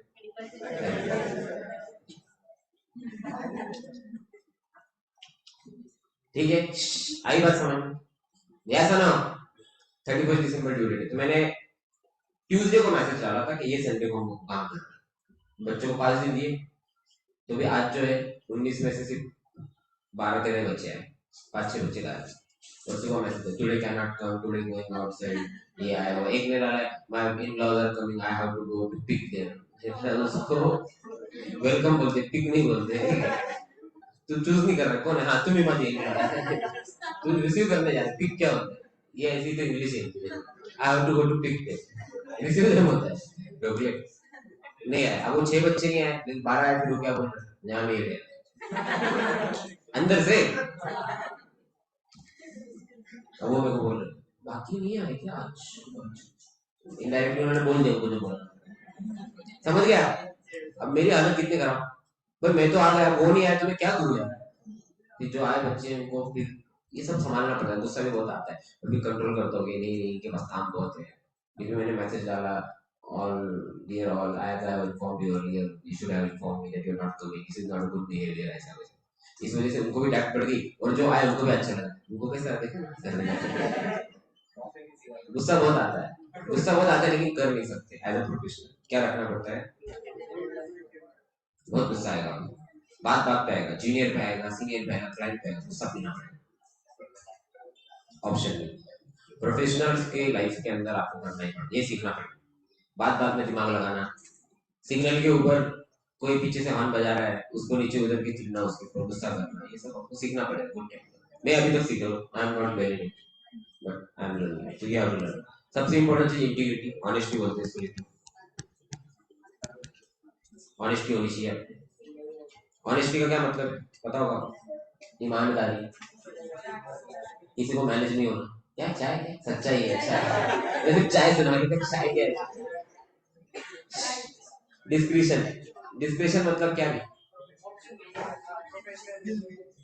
आपको अंदर से ये बात समझनी पड़ेगी कि वही करना है जो आपकी डिस्क्रिप्शन में हो, ऐसा ना कुछ पावर्स है आपके पास, you should not override the act, ठीक है, जनरल पॉइंट कुछ खास नहीं। इंडस्ट्री जजमेंट, इंडस्ट्रियल जजमेंट मतलब देख लो लोग क्या कर रहे हैं, आप भी वो हिसाब से अपडेट करो अपने आप को, थोड़ा पढ़ा करो, बाकी कुछ नहीं।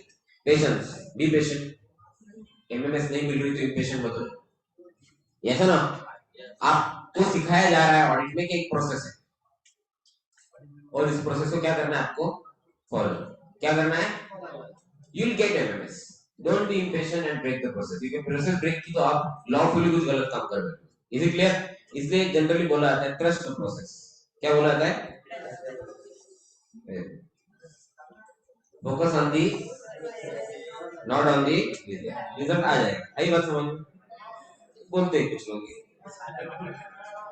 ठीक है, is it clear, are you there, चलिए, clear headedness, clear headedness, clear headedness मतलब आप दिमाग में क्लियर होनी चाहिए प्रोसेस आपकी, क्या करना है क्या नहीं करना।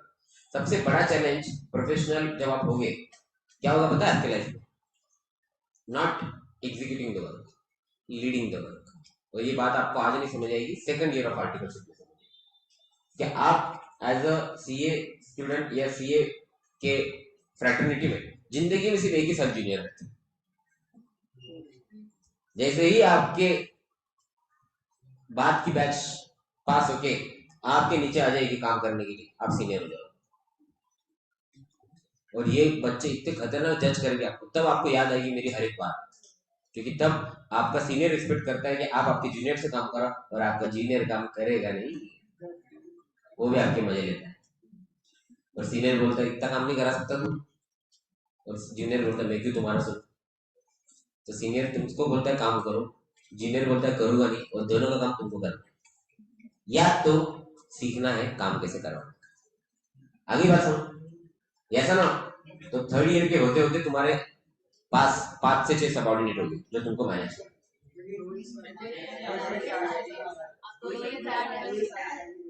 अच्छा तो अब 2 साल में तो ठीक है, इतना तो कुछ होगा नहीं, लेकिन फिर भी 2-3 आर्टिकल्स तो आपको मिल ही जाएगी आपके सबऑर्डिनेट, अच्छा आप अगर अच्छा काम कर रहे हो तो 6 महीने में सीनियर बन जाओ, सीए के अंदर एज के हिसाब से सीनियरिटी मिलती है काम के हिसाब से, तो अगर मैंने कोई ये 4 आर्टिकल फाइल के बहुत भारी काम करे तो इनका भी काम इनको देते चलता हूँ, तो ये 3-4 महीने में इतने एक्सपर्ट हो जाते हैं कि बाद में कभी कभी तुम लोग गाइड करते हो तुम्हारे सीनियर को कि ये काम कैसे करें, ऐसा भी होता है, और कुछ लोग सिर्फ आते टिफिन खाते चाय पीते घर पे जाते हैं, ऐसी भी आर्टिकलशिप वाले बच्चे, are you getting my point, ऐसा ना, तो ऐसे सब होता है, तो आपको ये क्लियर हेडेडनेस आपके आर्टिकलशिप के पहले से आपको आनी चाहिए, क्लियर होना चाहिए माइंड में कि मेरे को क्या करना है, नहीं तो आप आपके सबऑर्डिनेट को जो बोल रहे हो आपको ही क्लियर नहीं, तो वो क्लियर कैसे काम करेगा, क्लियर है।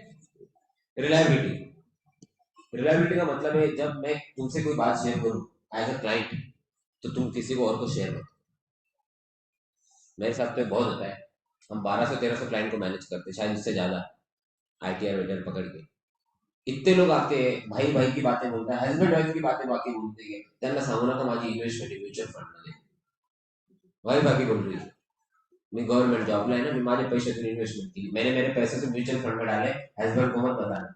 और हस्बैंड के साथ आती है तो सिर्फ क्या बोलते हैं, आईटी रिटर्न फाइल कर दो, मेरा बाकी कुछ नहीं। और बाद में आखिर अकेले से आके वो म्यूचुअल फंड में डाल दो अपने 2 लाख रुपए। मैंने कहा वो मैं सजेस्ट कर सकता हूँ आपको, मैं खुद तो कम नहीं करता, मैं आपको फीस दे दूंगी सर आपकी। मैंने कहा उनको क्यों नहीं बताया, नहीं नहीं 2 लाख रुपए अलग से रखेंगे, तो वो लेके शेयर मार्केट में डाल देंगे, नहीं तो 2 लाख रुपए लेके वो किसी और रिलेटिव को दे देंगे। और फिर जाते वक्त बोलती मैडम अभी देखिए मेरी बेटी की शादी, उसको पैसे लगेंगे, तो बताना मत हस्बैंड को मेरे, नहीं तो वो पैसा वेस्ट कर देगी कहीं, और उनको बताना मत। ऐसा इतना मैं बताना मत सुनता कि अब मैं भूल गया हूँ किसको क्या नहीं बताना है, मेरे को वही याद भी रहा है। और लोगों को क्या लगता है पता है मेरे को, सच्ची कि यार ये कितने राज अपने अंदर समाये रखा है, how many secrets is hiding, नहीं आई आल्सो गिव यस, सब याद है, डोंट वरी, मैं वो वाला लुक देता हूँ। एक्चुअली मुझे कुछ याद नहीं है कि किसको क्या नहीं बताना है। मतलब ये क्लाइंट आएगा, मतलब ये क्लाइंट शंतनु आया मेरे पास तो मेरे को याद आता है इसका क्या, जैसे ही बाहर गए तो मुझे कुछ याद, तो शंतनु और ये मीत भाई भाई है, तो ये मेरे को पूछेगा भी शंतनु का क्या है, तो मेरे को याद ही नहीं है कि इसका क्या है, तो मैं क्या बताऊं इसको। तो ये भी है, इस वजह से दोनों मेरे क्लाइंट, उसको क्या लग रहा है कि ये इसका नहीं बता रहा, उसको लग रहा है इसको नहीं बता रहा, ये क्या है हमारे पास। और ये याद रखना आप लोग, और ये इस एज से डेवलप होती है। अगर आपका दोस्त आपका सच्चा कोई आपको पता है इन्फॉर्मेशन, तो सच में उसको छुपाओ, सच में है ना। और उस दोस्त को भी बोलो अब मेरे को बोला है तो मेरे को छोड़ के बाकी किसी को मत बोलो, नहीं तो तू ही सबको बोलेगा और सबको बोले किसी को मत बता, ऐसा ना हो जाए। सिर्फ इसके ऊपर क्वेश्चन आएगा, चांस कम है, लेकिन एक आधा क्वेश्चन आ सकता है एमसीक्यू, ये बहुत बेसिक चीज है। अच्छा ये सब मैंने नहीं भी पढ़ा है, तो भी आप करते कि तो ये लेकिन मैंने पढ़ा है ठीक है। इसमें एक इंपॉर्टेंट पॉइंट है जिसके ऊपर बहुत हाईलाइट किया है, auditor who holds the position of trust must have the basic human qualities apart from technical requirement. He is called upon constantly to critically review affairs, and it is obviously useless for him to attempt that task unless his own knowledge is that of an expert. An exhaustive knowledge of accounting in all its branches is the sine none of, मतलब भाई इतना तो चाहिए ही आपको, अच्छा practice of auditing is must be. He must know thoroughly all accounting principles and example AS, IFRS,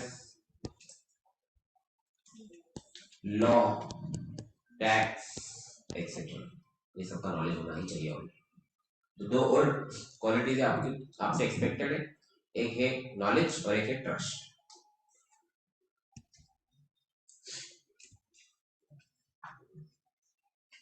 agreed, yes ना। Knowledge देते रहना एज एन ऑडिटर।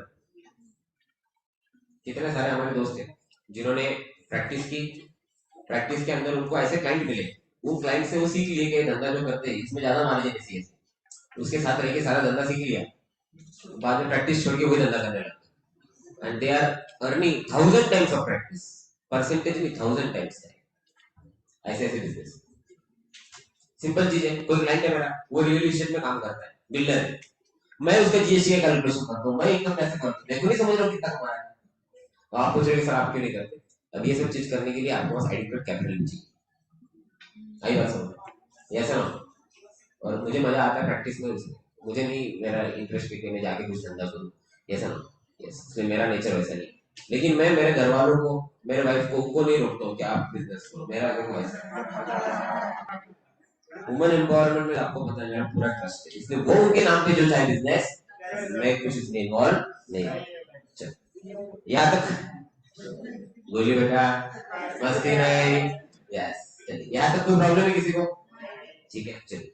तो आज यहाँ रुकेंगे हम, एंगेजमेंट क्योंकि आपका टेस्ट भी है ना, एंगेजमेंट एंड क्वालिटी कंट्रोल और स्टैंडर्ड्स कल हम देखेंगे, और होपफुली कोशिश करेंगे कल इस चैप्टर को हम अलविदा कहें अगर कह सके तो, ठीक है। कल क्रिसमस भी है और फिर क्लास भी आप बता दिया जस्ट, कल टेस्ट भी है। अच्छा, अपना टाइम एंड वैल्यू का भी टेस्ट बाकी जो शेड्यूल नहीं है वो मैंने बोला उनको कि बता time of supply value of supply बोला उनको वो भी बनाएंगे अगला lot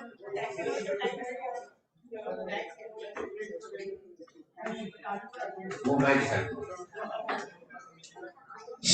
okay bye bye take care अच्छा बोलिए एग्जाम हाँ जय